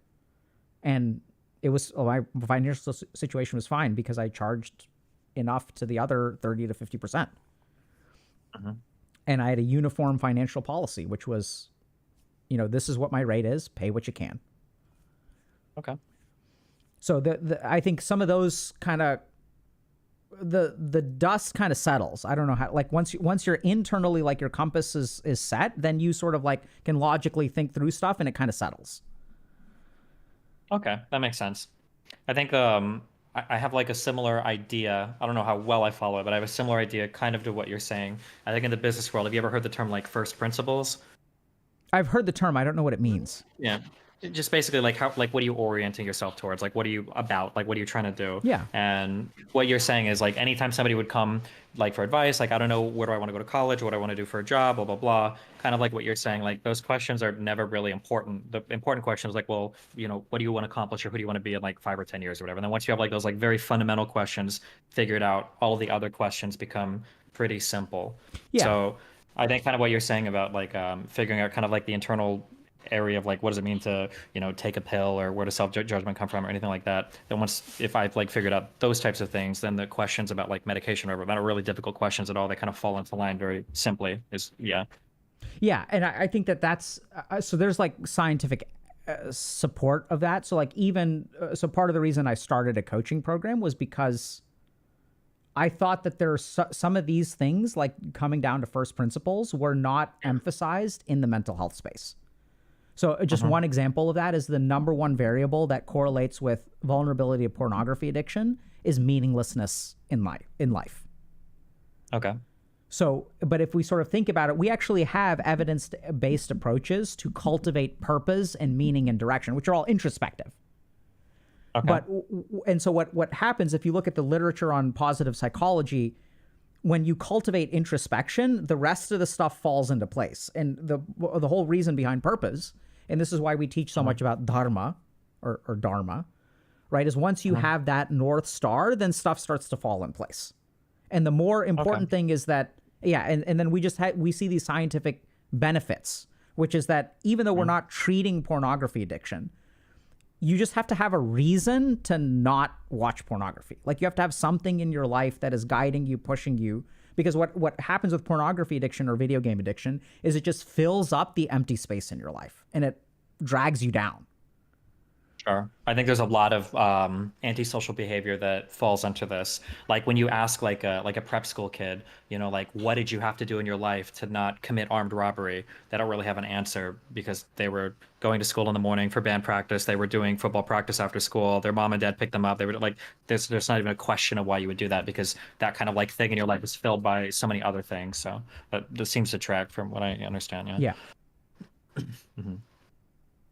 Okay. Did we get to your original concern about, do you want to talk more about stimulants and kind of outcomes and what to expect and how to think about it? Sure. I have one more big question on that. Sure. Yeah, if you want to, and then you can go from wherever. Yeah. Another thing that's difficult for me. Okay, we're changing gears significantly. Okay, so pre versus post taking some kind of like mind-altering medication. Something that's very difficult for me is how do you figure out what is a positive effect of a drug that's helping you live a better life versus what's just like you being high and like having a good time. So some real examples I'll give of this is there's a lot of things that seem to overlap in terms of like getting high and then also like not having ADHD. So I don't know how many of these things are true, but I've read something that like if you sometimes overeating can be like a factor when it comes to ADHD people, that if you have like a bag of cookies, every time you walk by, you want to grab one, even if you're not necessarily hungry. And then I noticed that like if I've had amphetamines, I can have anything in the house and I just won't eat it because I'm not tempted to. But like, am I actually making a better choice to not do that? Or am I just too high to want to eat? And there's a lot of, there's like, go ahead. Neither. So let's understand the neuroscientific mechanism behind why you eat cookies when you have ADHD. Okay. This is a generality. This is great. This is like a med school question. So let's understand this, right? So why do you eat cookies if you're not hungry? So people with ADHD are impulsive, which means that they engage in impulsive behavior. So if you look at like even the packaging on a cookie, the packaging on a cookie is designed to evoke an impulse. So you have, I'm not saying corporations are evil or anything like that, but it's not my area of expertise. But we all know that cookie companies design packages to evoke impulses. And then you have a brain that is vulnerable to impulses in a way that is, so normally what happens in the brain is we have all kinds of integration of signals. Okay? So you have, for example, like a glucagon level and a leptin level and a ghrelin level. And all of these like levels, insulin, glucagon, leptin, and ghrelin, are all in some fucking tango to tell you when to eat a cookie. Okay? So what happens in the case of ADHD is it's kind of like an impulsive behavior. Since it's around and there's an environmental trigger and a sensory input before you even realize what you're doing, and you don't even realize it's not a conscious choice, it's just an impulse that you give into because your capacity to restrain impulses is low. So this is why, for example, like, people with ADHD benefit from clean areas, because what you really want to do is extend. So the key thing about impulses is, let me just think about how to say this. Yeah, sure. So if you're someone with ADHD and you're struggling with impulsive behavior, the main thing that you need to understand is that the impulse is not sustained. It's an impulse. So what you really need to do, if you get distracted, is you need to ride out the impulse. So what's happening, the reason people in our society are getting fucked right now by ADHD is because our society is greasing the wheels for impulsive behavior. So this used to have a lock code, and now it has a thumbprint. Now it has Face ID. So if an impulse lasts half a second, I can pick up the phone. And the phone remembers which website. Now I have a notification too. So I have an impulse for 1 second. And in that second, what can happen? I can look at the phone. The phone auto unlocks. I don't even have to try to unlock it. I just have to point the phone at my face. And then it auto unlocks. I see a notification. I click on the impulse. There go 30 minutes. So what happens with stimulant medication is we are restraining the impulsiveness. Okay. Which I don't think that you weren't making conscious decisions in either case, right? Your brain is processing that a cookie is there. It just, the impulse is controlled by whatever other directed behavior you have. Gotcha. Okay. It's hard to, emotionally, it's hard to process that. But I mean, intellectually, it makes sense. Yeah. Yeah. So what makes it hard for you to emotionally process that? This is great. Things are coming full circle. Well, because intellectually, everything you're saying makes sense. I feel like as people, I think we tend to think of ourselves as being more cognitive than we actually are. So things like impulses don't like fit into our cognitive understandings of ourselves. Like, why would I do something on an impulse? I'm choosing to do every single thing I'm doing. So the idea that like now I'm not making a really bad choice, but it's not a choice, it's just an impulse that I'm not acting on. That's like, it's just a hard thing to emotionally intuit for me, I guess. Yeah. Yeah. Does that make sense? Yeah, okay. It makes a lot of sense. But I think so let me tell you what I heard. Okay. You said, am I not eating because I'm high? Yeah. Versus the ADHD. So like, what is the emotional valence of each of those options? Does that question make sense? It's full circling back to the original question of I guess of like the character question, kind of, or am I? So let's say one of those things is true. How do you feel about yourself? Yeah, there's a different judgment. Like, absolutely, if I'm not eating. Yeah, exactly. Yeah. In both cases, it's a negative judgment. Well, you see that? Because on the one hand, fuck, right? Fucking Steven is taking his fucking high pills, and sure, he's not eating cookies, which would be progress, but why aren't we eating cookies? Because we're fucking high. You see that? Well, there's one, so like I understand what you're saying. I slightly disagree, but I understand what you're saying. The difference here is I think I largely have kind of sort of made peace with myself in terms of like taking the drug, but the rationalization in my mind is that like I think taking the drug is okay as long as I'm elevating myself to just a baseline level of impulse control. If it is the case that I'm doing the medication appropriately and I'm at a baseline level of impulse control and I'm not doing this, that's good. But if I'm like overshooting and I'm just like abusing drugs, that's the bad part. Yeah, right. So but what I'm saying is like think about like, so this is the study is rigged. Like I know that you've reconciled it. That's fine. But what I'm saying is this shit is still lurking because what was, so when you gave me, you gave me two options, right? Option number one is like, I've got ADHD and that's why I'm eating cookies. And option number two is I stopped eating cookies. But why does your mind generate such a judgmental hypothesis for option two? Well, if it's because I'm just super high, then it's just because I'm abusing drugs to shortcut like the growth in character that I should have. But do you see how, like, out of the 1,000 things that you could have said, there's a differential diagnosis. There are 1,000 hypotheses why you're not eating the cookies. Which one does your mind settle on? Well, obviously the drug, right? Right. So that's coming from you. Do you see what I'm saying? Like that thing is still active. Well, because, but I mean, I am doing it, right? Like that's part of my reality. That's what I'm kind of saying is you're doing it and you've reconciled on an intellectual level, but that part of you that is frustrated with yourself for being weak, which by the way is, if I had to bet money, right? So this is the most common thing if you look at research on this. People with ADHD have harsh self-judgments. And so the way that the self-judgment manifests in your mind is by it's like a study bias. Like the options that it generates for you are rigged. The reason, am I too high to? No, you're not too high. I mean, I don't think so.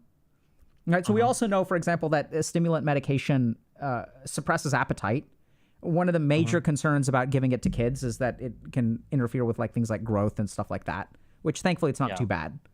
But you know, there could be a neuroscientific, but I wouldn't characterize it as high, but that's what I mean is like you pick such a judgmental characterization as an option, which I think is significant.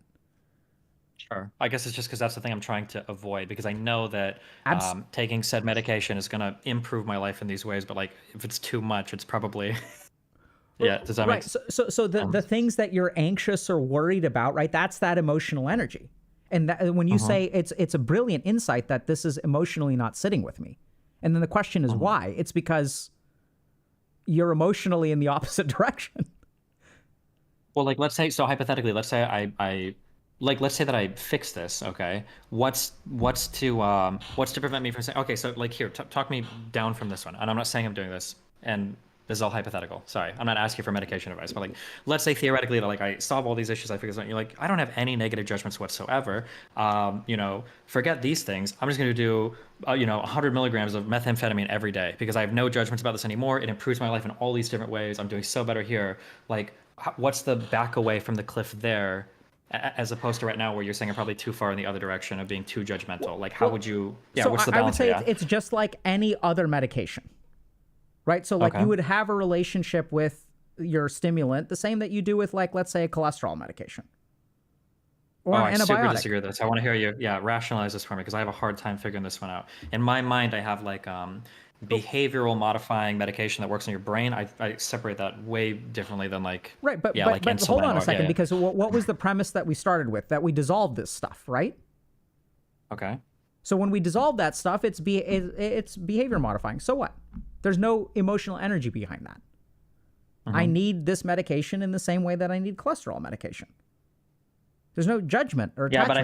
But I feel like the difference is that like I can't do anything mentally about like my triglycerol levels or triglycerol levels. I can't do anything mentally about my HDL or LDL. Like I can't think these problems away. Yeah. So the medication that's your hypothetical is flawed because you're injecting your judgment into the hypothetical. Because look, when I tell you, then it becomes just like any, if we don't attach any judgments to stimulants, if we've dissolved that judgment, we don't no longer judge things. Then what happens is then it's just like any other medication. That's like you follow that logically. I mean, I follow logically what you're saying, but it feels like it doesn't. So like, for instance, I could have a day where I'm very focused and I could do everything I could do on my ADHD medication like normally, but I couldn't have a day where I don't take my insulin as a type 1 diabetic, right? That one of those worlds is possible, one of them is not. Right, I feel those things and the reason that you are, so let me give you a different example, okay? So let's say like cholesterol medication. Now, there are people who can get really upset about their cholesterol medication and having to take it every day.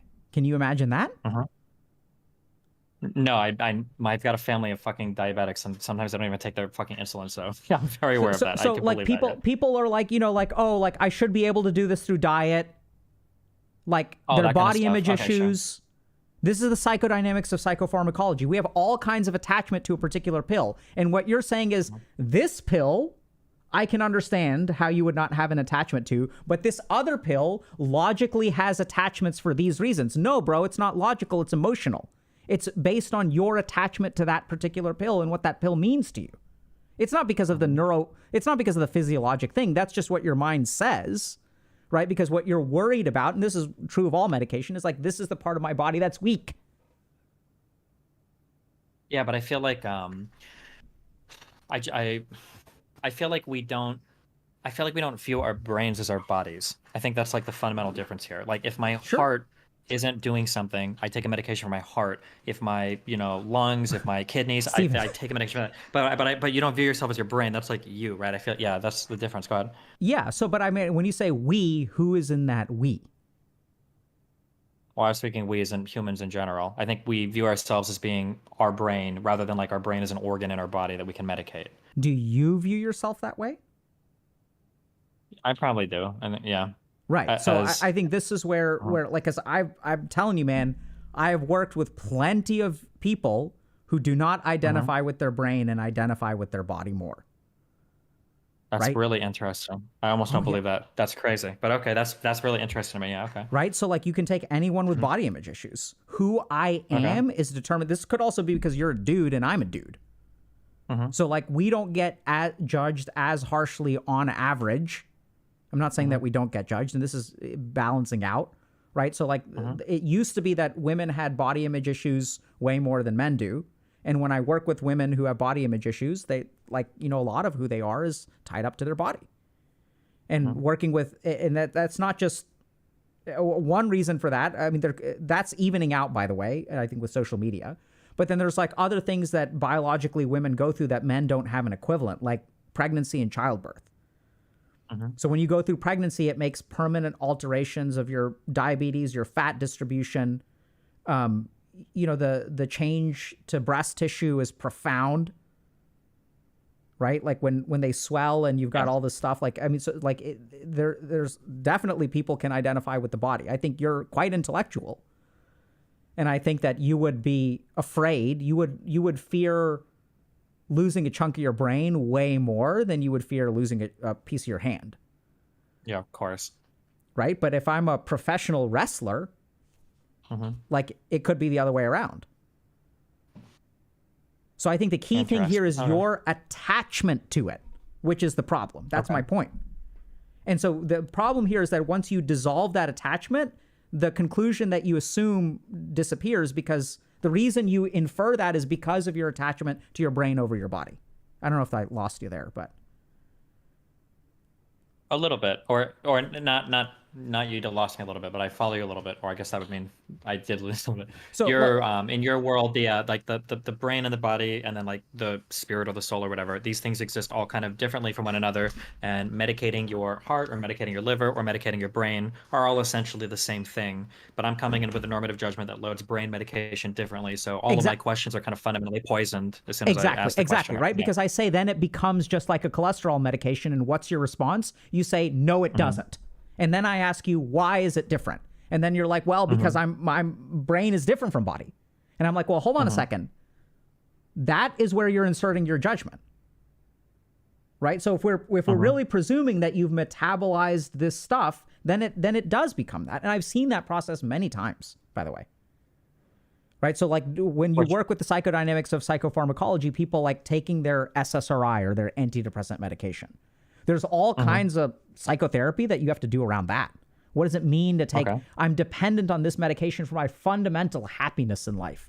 Oh my God, I don't want to take happy pills. Like this isn't like ADHD where we know that the brain is different. Like this is just depression.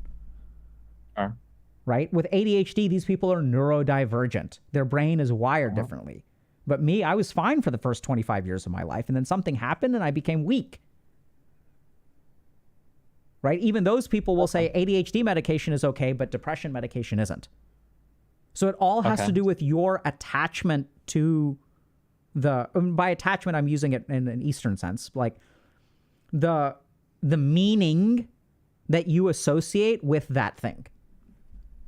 And what I'm hearing through and through is that you associate a lot of meaning, and you adapted beautifully and cognitively reframed beautifully, and whoever's prescribing the shit did a great job. Right? Because you're taking it, sounds like you're adherent, you're doing all this other stuff. And by the way, there's a very simple answer to your question of like, how do I know? I think you asked a question, something about, I see a lot of really positive outcomes, and I don't know, like, is this like the medication is working and now Stephen Bunnell, I'm making good choices, or am I just really high and now like I can do problem solving really? So that's where from like if I'm teaching a med student class, like there's a really simple answer to that. That's why we have like measurable, scientific, validated instruments. Right. What do you mean by that for ADHD? Yeah. So like, for example, we will track symptoms. So how do we know if it's the medication that's working or you're making good choices? Well, first of all, you have to remember that making good choices is a complex neuroscientific process, which the medication working it helps people make good choices. That's literally what the medication does, right? It corrects whatever weaknesses or supplements whatever weaknesses there are in the brain that prevent these people from making good choices. Now, there's a whole complicated thing there. So some people will consider ADHD medication to be like glasses. It doesn't fix the problem, but as long as your glasses are on, your eyesight is normal. I think it's a good analogy. But I think there's all kinds of problems with that perspective. So, and if you look at the data on ADHD medication, there's some data that shows that the effect lingers for 3 to 6 months after you stop the medication. So there are other things going on with taking the medication that could have to do with things like developing healthy habits. Habits, yeah, that's a big thing, that I read, Right. So, and that's because the habits, I mean, the neurotransmitters for the habit circuitry and the location in the brain are completely different. The real tragedy in ADHD is that since you are impulsive, you never get the ability to develop habits, which is a real tragedy because the one thing that can protect you against your ADHD is the endocannabinoid system that is habits. Yeah. Yeah. Okay. Other questions? No, I don't think so. Okay. I wanted Anything to just else? share one or two things. Yeah, whatever you want, yeah. So when people think about ADHD, like I just wanted to like share how I understand what is effective about ADHD medication, what it does and what it doesn't do. Okay. So if we look at ADHD medication, we have to understand that the problems that people with ADHD have come from two places. They come from the neurodivergence of the brain, let's just call it that, and they come from living a life with neurodivergence. So there are these social impacts that come from basically having untreated or undiagnosed ADHD. So, my favorite statistic about this is that oftentimes people won't have friends. So like kids with ADHD, by the time they hit the second grade, they stop getting invited to birthday parties. So they have difficulty socializing, because they can't function well in school, their academic achievement goes down. This is why there is a causative impact in terms of depression later in life. It also creates the things that, I kind of see with a lot of people, which is a lot of harsh self-judgment. A lot of, I should be able to do this. This medical illness is different from all the other medical illnesses. And let me give you all the logical reasons why, right? You can't directly interact with your heart. You can't directly lower your triglycerides level. By the way, you can, but that's a conversation for a different day. Or when I said do it, I mean like think it down. That's what I meant. Yeah, Sorry, you can think it down. Oh boy. Okay. Well, never mind. Okay, I believe you. Go ahead. So it's wild, man. Okay. So, and anyway, it doesn't disable your point. It's just, Yeah, I understand. Yeah. And so when we're thinking about ADHD medication, like what's the goal here? And that's where, like, I think we've got to understand two things. One is that even some of the trauma-induced consequences of growing up with ADHD will create ADHD symptoms. Impairment in concentration, difficulty focusing, difficulty with emotional regulation. If you look at the symptomatology of trauma and the symptomatology of ADHD, they overlap. And the real problem that we see with ADHD is when you grow up with ADHD and you get traumatized because you recognize you're just as smart as everyone else, but you can't fucking do it. It's so easy. They're just sitting there and looking at a book and reading it. That's literally what reading is just looking at a book. You can fucking sit there and look at a book, but you can't read the words. And so you feel incompetent. And as you grow up with that ADHD, you start to experience various micro traumas or even macroscopic traumas. Parents getting mad at you. Why are you like this? Like, you just need to study. You need to try harder. I used to get called into my, teacher's office once a semester for my parent-teacher conference, and they'd say, if he just applied himself, he'd do so well. He's got so much potential. And so that kind of stuff creates its own kind of trauma-induced cognitive deficits. And then if we look at treatment of ADHD, stimulants can correct the neurodivergence, but all that other stuff is not going to get corrected with stimulant. And some of those things, some of the other consequences that happen when we grow up with ADHD is we fail to develop adaptations. So we get worse at developing like emotional regulation techniques and things like that. And the adaptations that we do develop growing up as a neurodivergent kid in a neurotypical world become maladaptations later in life. We're also more vulnerable to things like addictions and stuff like that. So when we look at stimulant medication, a lot of it doesn't get fixed, which confuses a lot of people. A lot of it does. If we look at stimulant medication, most of the research of the meta-analyses suggests that starting it early to prevent all of these psychological impacts will be protective in the long run and lead to better outcomes in terms of lifelong achievement, academic success, et cetera, right? Because this is what you got to understand is you can have ADHD with certain cognitive deficits and untreated ADHD plus cognitive deficits plus failing out of school. What does that do to someone's psychological trajectory, their life trajectory? There's recently a study that showed that the majority of reasons that people are depressed today have nothing to do with like internal feelings or their relationships. They have everything to do with circumstances in their life. Lack of financial stability, living at home, whatever, other kinds of things. Their life objectively sucks. And so when we're thinking about ADHD medication and whether to do it or not do it, I think this is what you really need to think about, is that it's not going to fix everything, but it'll prevent a lot of damage, which is usually why we will medicate kids with ADHD if we choose to. And that even if you start medication as an adult, it's not going to fix everything because there are the consequences of growing up with ADHD that need to be addressed. The last thing to consider is that the effect size of ADHD medication is basically the same or slightly inferior to psychotherapy. And this kind of circles back to like, can I do it without medication? The answer is probably yes, but it takes a concerted effort, which a lot of people don't have the bandwidth for. And there's also data that shows that medicating someone with ADHD makes the effect of psychotherapy better. So when you have someone who can pay attention in psychotherapy, they get a greater effect size. The other cool thing is that the effect of psychotherapy lingers for years after the completion of treatment compared to months for ADHD medication. So this is kind of all a roundabout way of saying, you know, I still think that what you got to do what's right for you and everyone's got to do what's right for them. I think that there's a lot of very real shame and judgment that kids with ADHD develop and then carry into adulthood. And that if you really want to conquer this problem, I think it's usually like a combination of like all the above. So medication, if that's what works for you, psychotherapy, if you have the time and energy for it. And just as a prescriber myself, the primary reason I prescribe medication is when people don't have time to do everything else. That's really, because I think there are very few cases where, at least in psychiatry, we really need medication. Like in most cases, psychotherapy is just as effective as whatever we're prescribing. Okay. So I think those are just a couple of considerations. Okay. Cool. Yeah. Thank you so much for coming on today.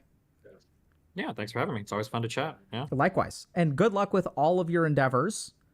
And yeah, I really encourage you to continue exploring down. I'm sure you will. But really like trying to get to the root of this stuff, and I'm so curious about your personal take on spirituality and stuff like that, because I think you're primed for it. More so now. Yeah. More so now than before is absolutely true, but that might be from like 1 to 6 out of 100, but maybe, yeah. Yeah, okay. Yeah. More prime than before. Are you just curious, are you going to TwitchCon, or do you not say that publicly? No, I'm not going to TwitchCon. Oh, okay. Well, never mind. Are you going to TwitchCon? Yeah. Okay. Yeah, I'm not going this year. I've got other stuff. I'm doing I think one thing it's next week, right? The 20th to the 22nd, I think, yeah. Yeah. I'm actually going on a spiritual retreat. Oh, well, good for you. Yeah. So much better than the rest of us. Wow. I'll be I love enjoying my TwitchCon. vanity in Vegas. No, you're good. Okay. Well, that's cool. Well, good for you. Yeah. Yeah. Wait, when you didn't do work those, out. do you normally do those with your, do you take any family members with you, or is it you or your wife, or is that like always like a This just time you I'm thing? going alone, and this is the first time that I've gone in 12 years. Wow. How long is the retreat for? 5 days. Cool. So it's been, thankfully I got enough to, I mean, I have a spiritual practice that's pretty set. Always interested in learning more, but it's just with medical training and streaming and all that kind of stuff, like that kind of took a step on the back burner, and now I've got enough time to do that kind of thing. When you do your spirituality stuff, do you ever maintain contact with the people that you felt like helped you in your early 20s, the guys that you said you went over and studied with, or are you kind of like not talking to those people anymore? I'm not talking to those people anymore, for the most part.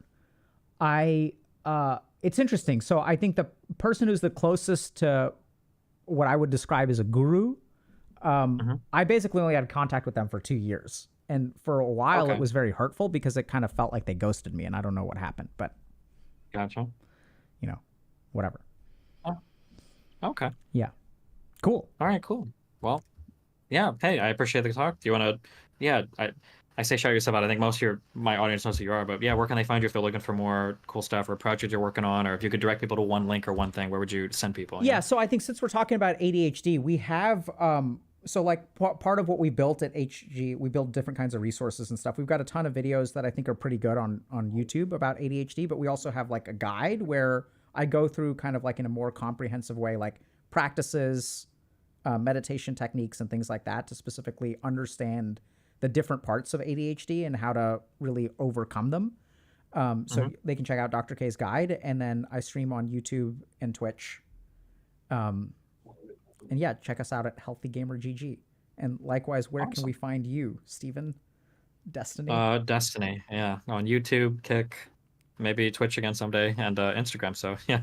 And then Thanks is there anything that you're going to be doing coming up that we should tune into? Anything that you're excited about in terms of podcasts or collabs or debating anyone cool? Yeah, my most exciting thing is finally, I think it's the 20th or the 21st next month, I finally do my Ben Shapiro debate. That should be fun.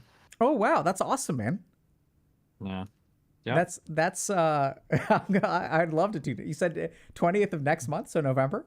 I think either the 20th or the 21st, yeah. Where is that going to be? Do you know where we can is it, I assume it's going to be live and stuff, right? And broadcast. I have no idea yet. I think Lex Friedman wants to do it in a studio, so it might be like all pre-recorded. We might do it live. I'm not sure yet. So yeah. All right. So I'm just trying to figure out where I find a watch party. Yeah, it'll make the rounds, I'm sure. So. Yeah. All right, cool, man. Well, good luck to you on your debate. I look forward to it, and thanks for coming on today. Take care, man. Thanks for chatting with me. Bye. Talk to you later. Bye. All right. That was great. Questions, people?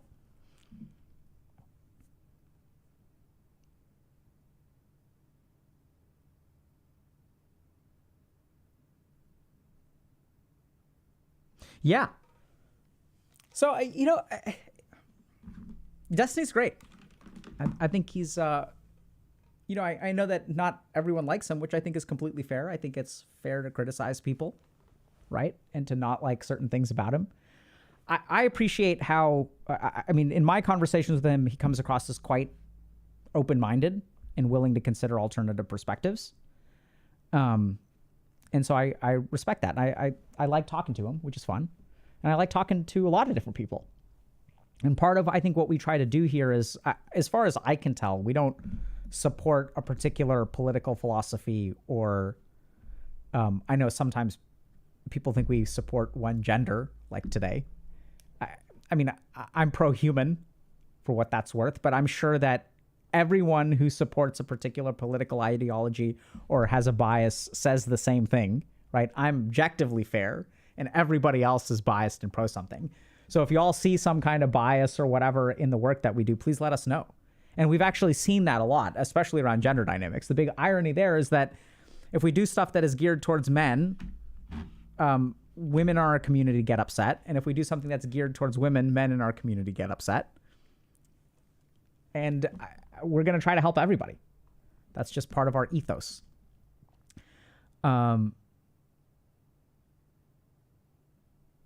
I'm anti-animals. I don't think so. Right? So that's the other thing is I don't know like where being pro something defaulted to becoming anti something.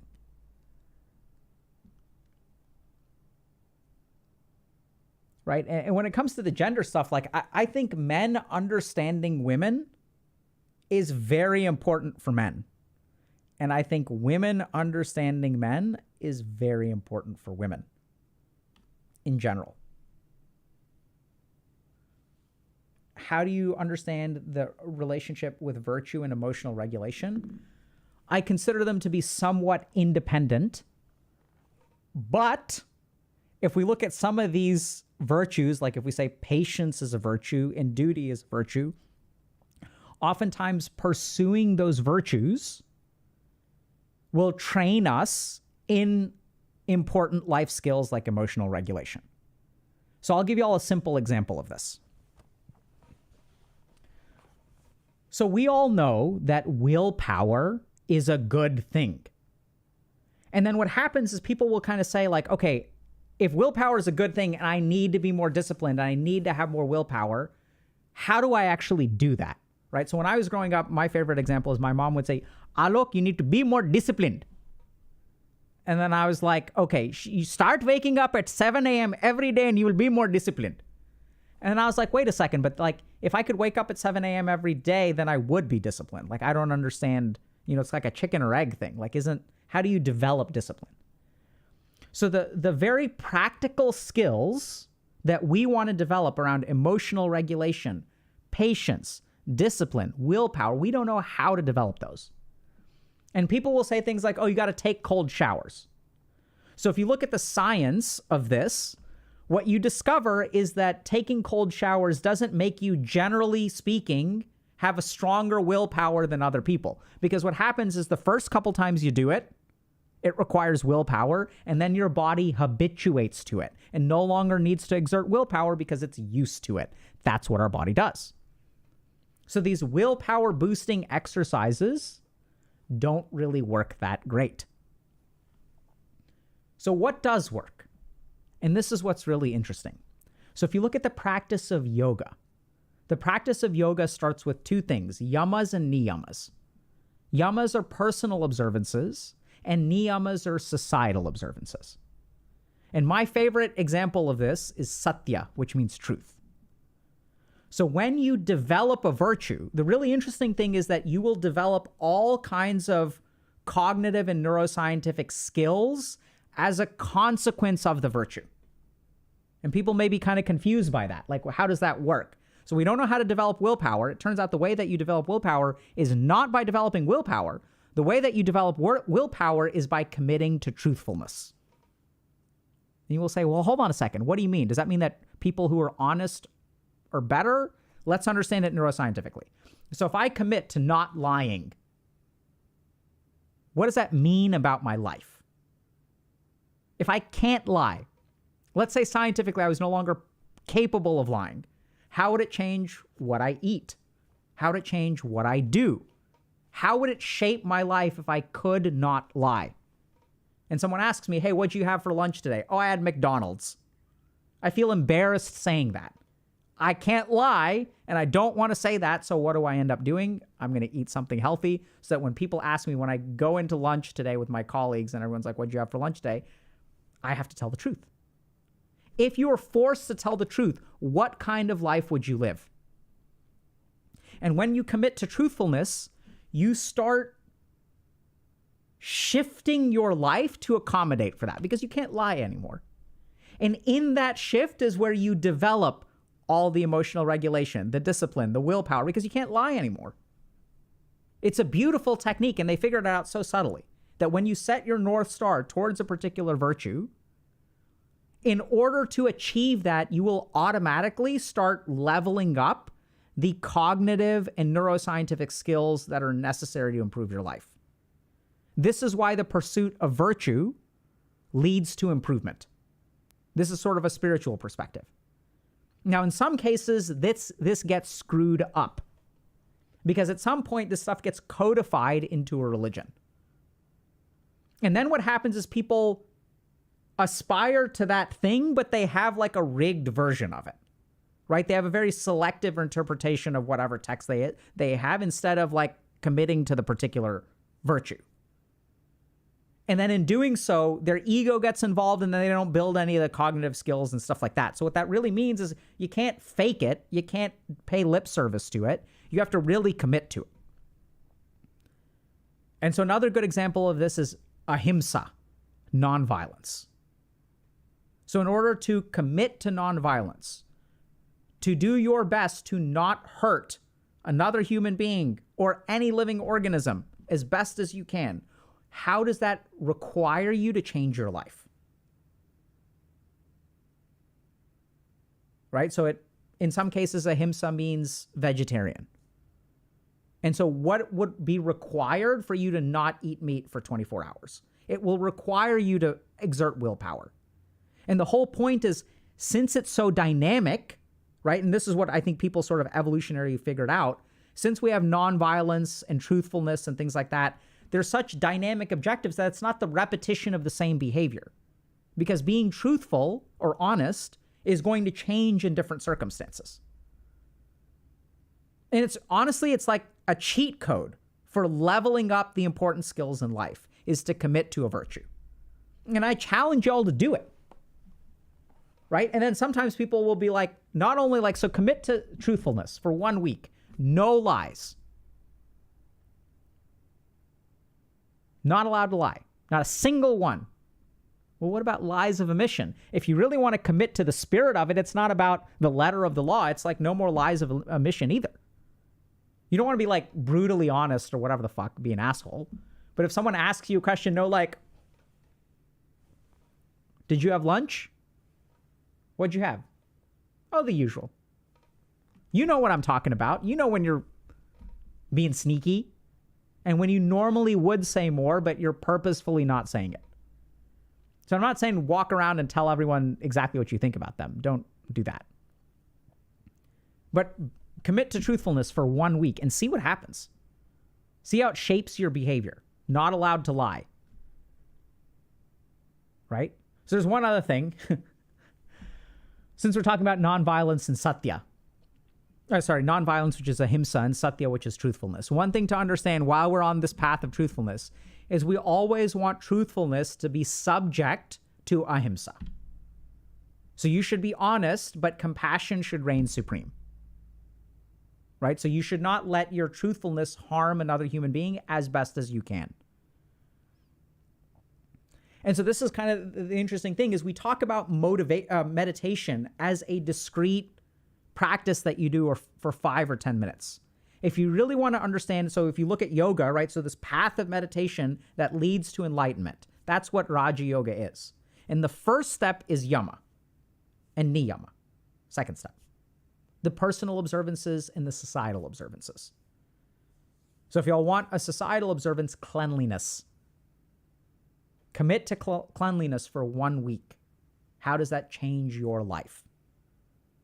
And this will become a meditation that you do all day long. It requires you to be in a meditative state all day long. People ask me, do I meditate every day? And the answer is sort of. I will do a formal sitting meditation, but some of this stuff I do constantly. Because what does that mean?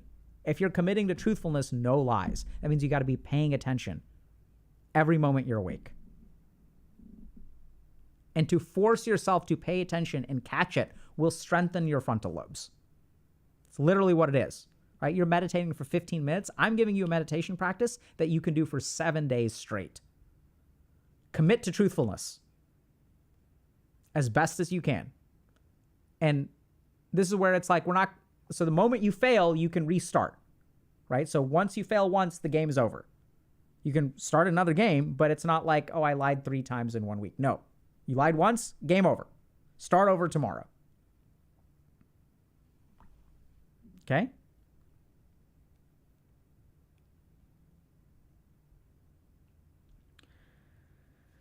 What can I do about skin picking disorder and other body-focused repetitive behaviors? Have you spoken about it before? No, we haven't done too much on it. We've done a couple of lectures on things like OCD.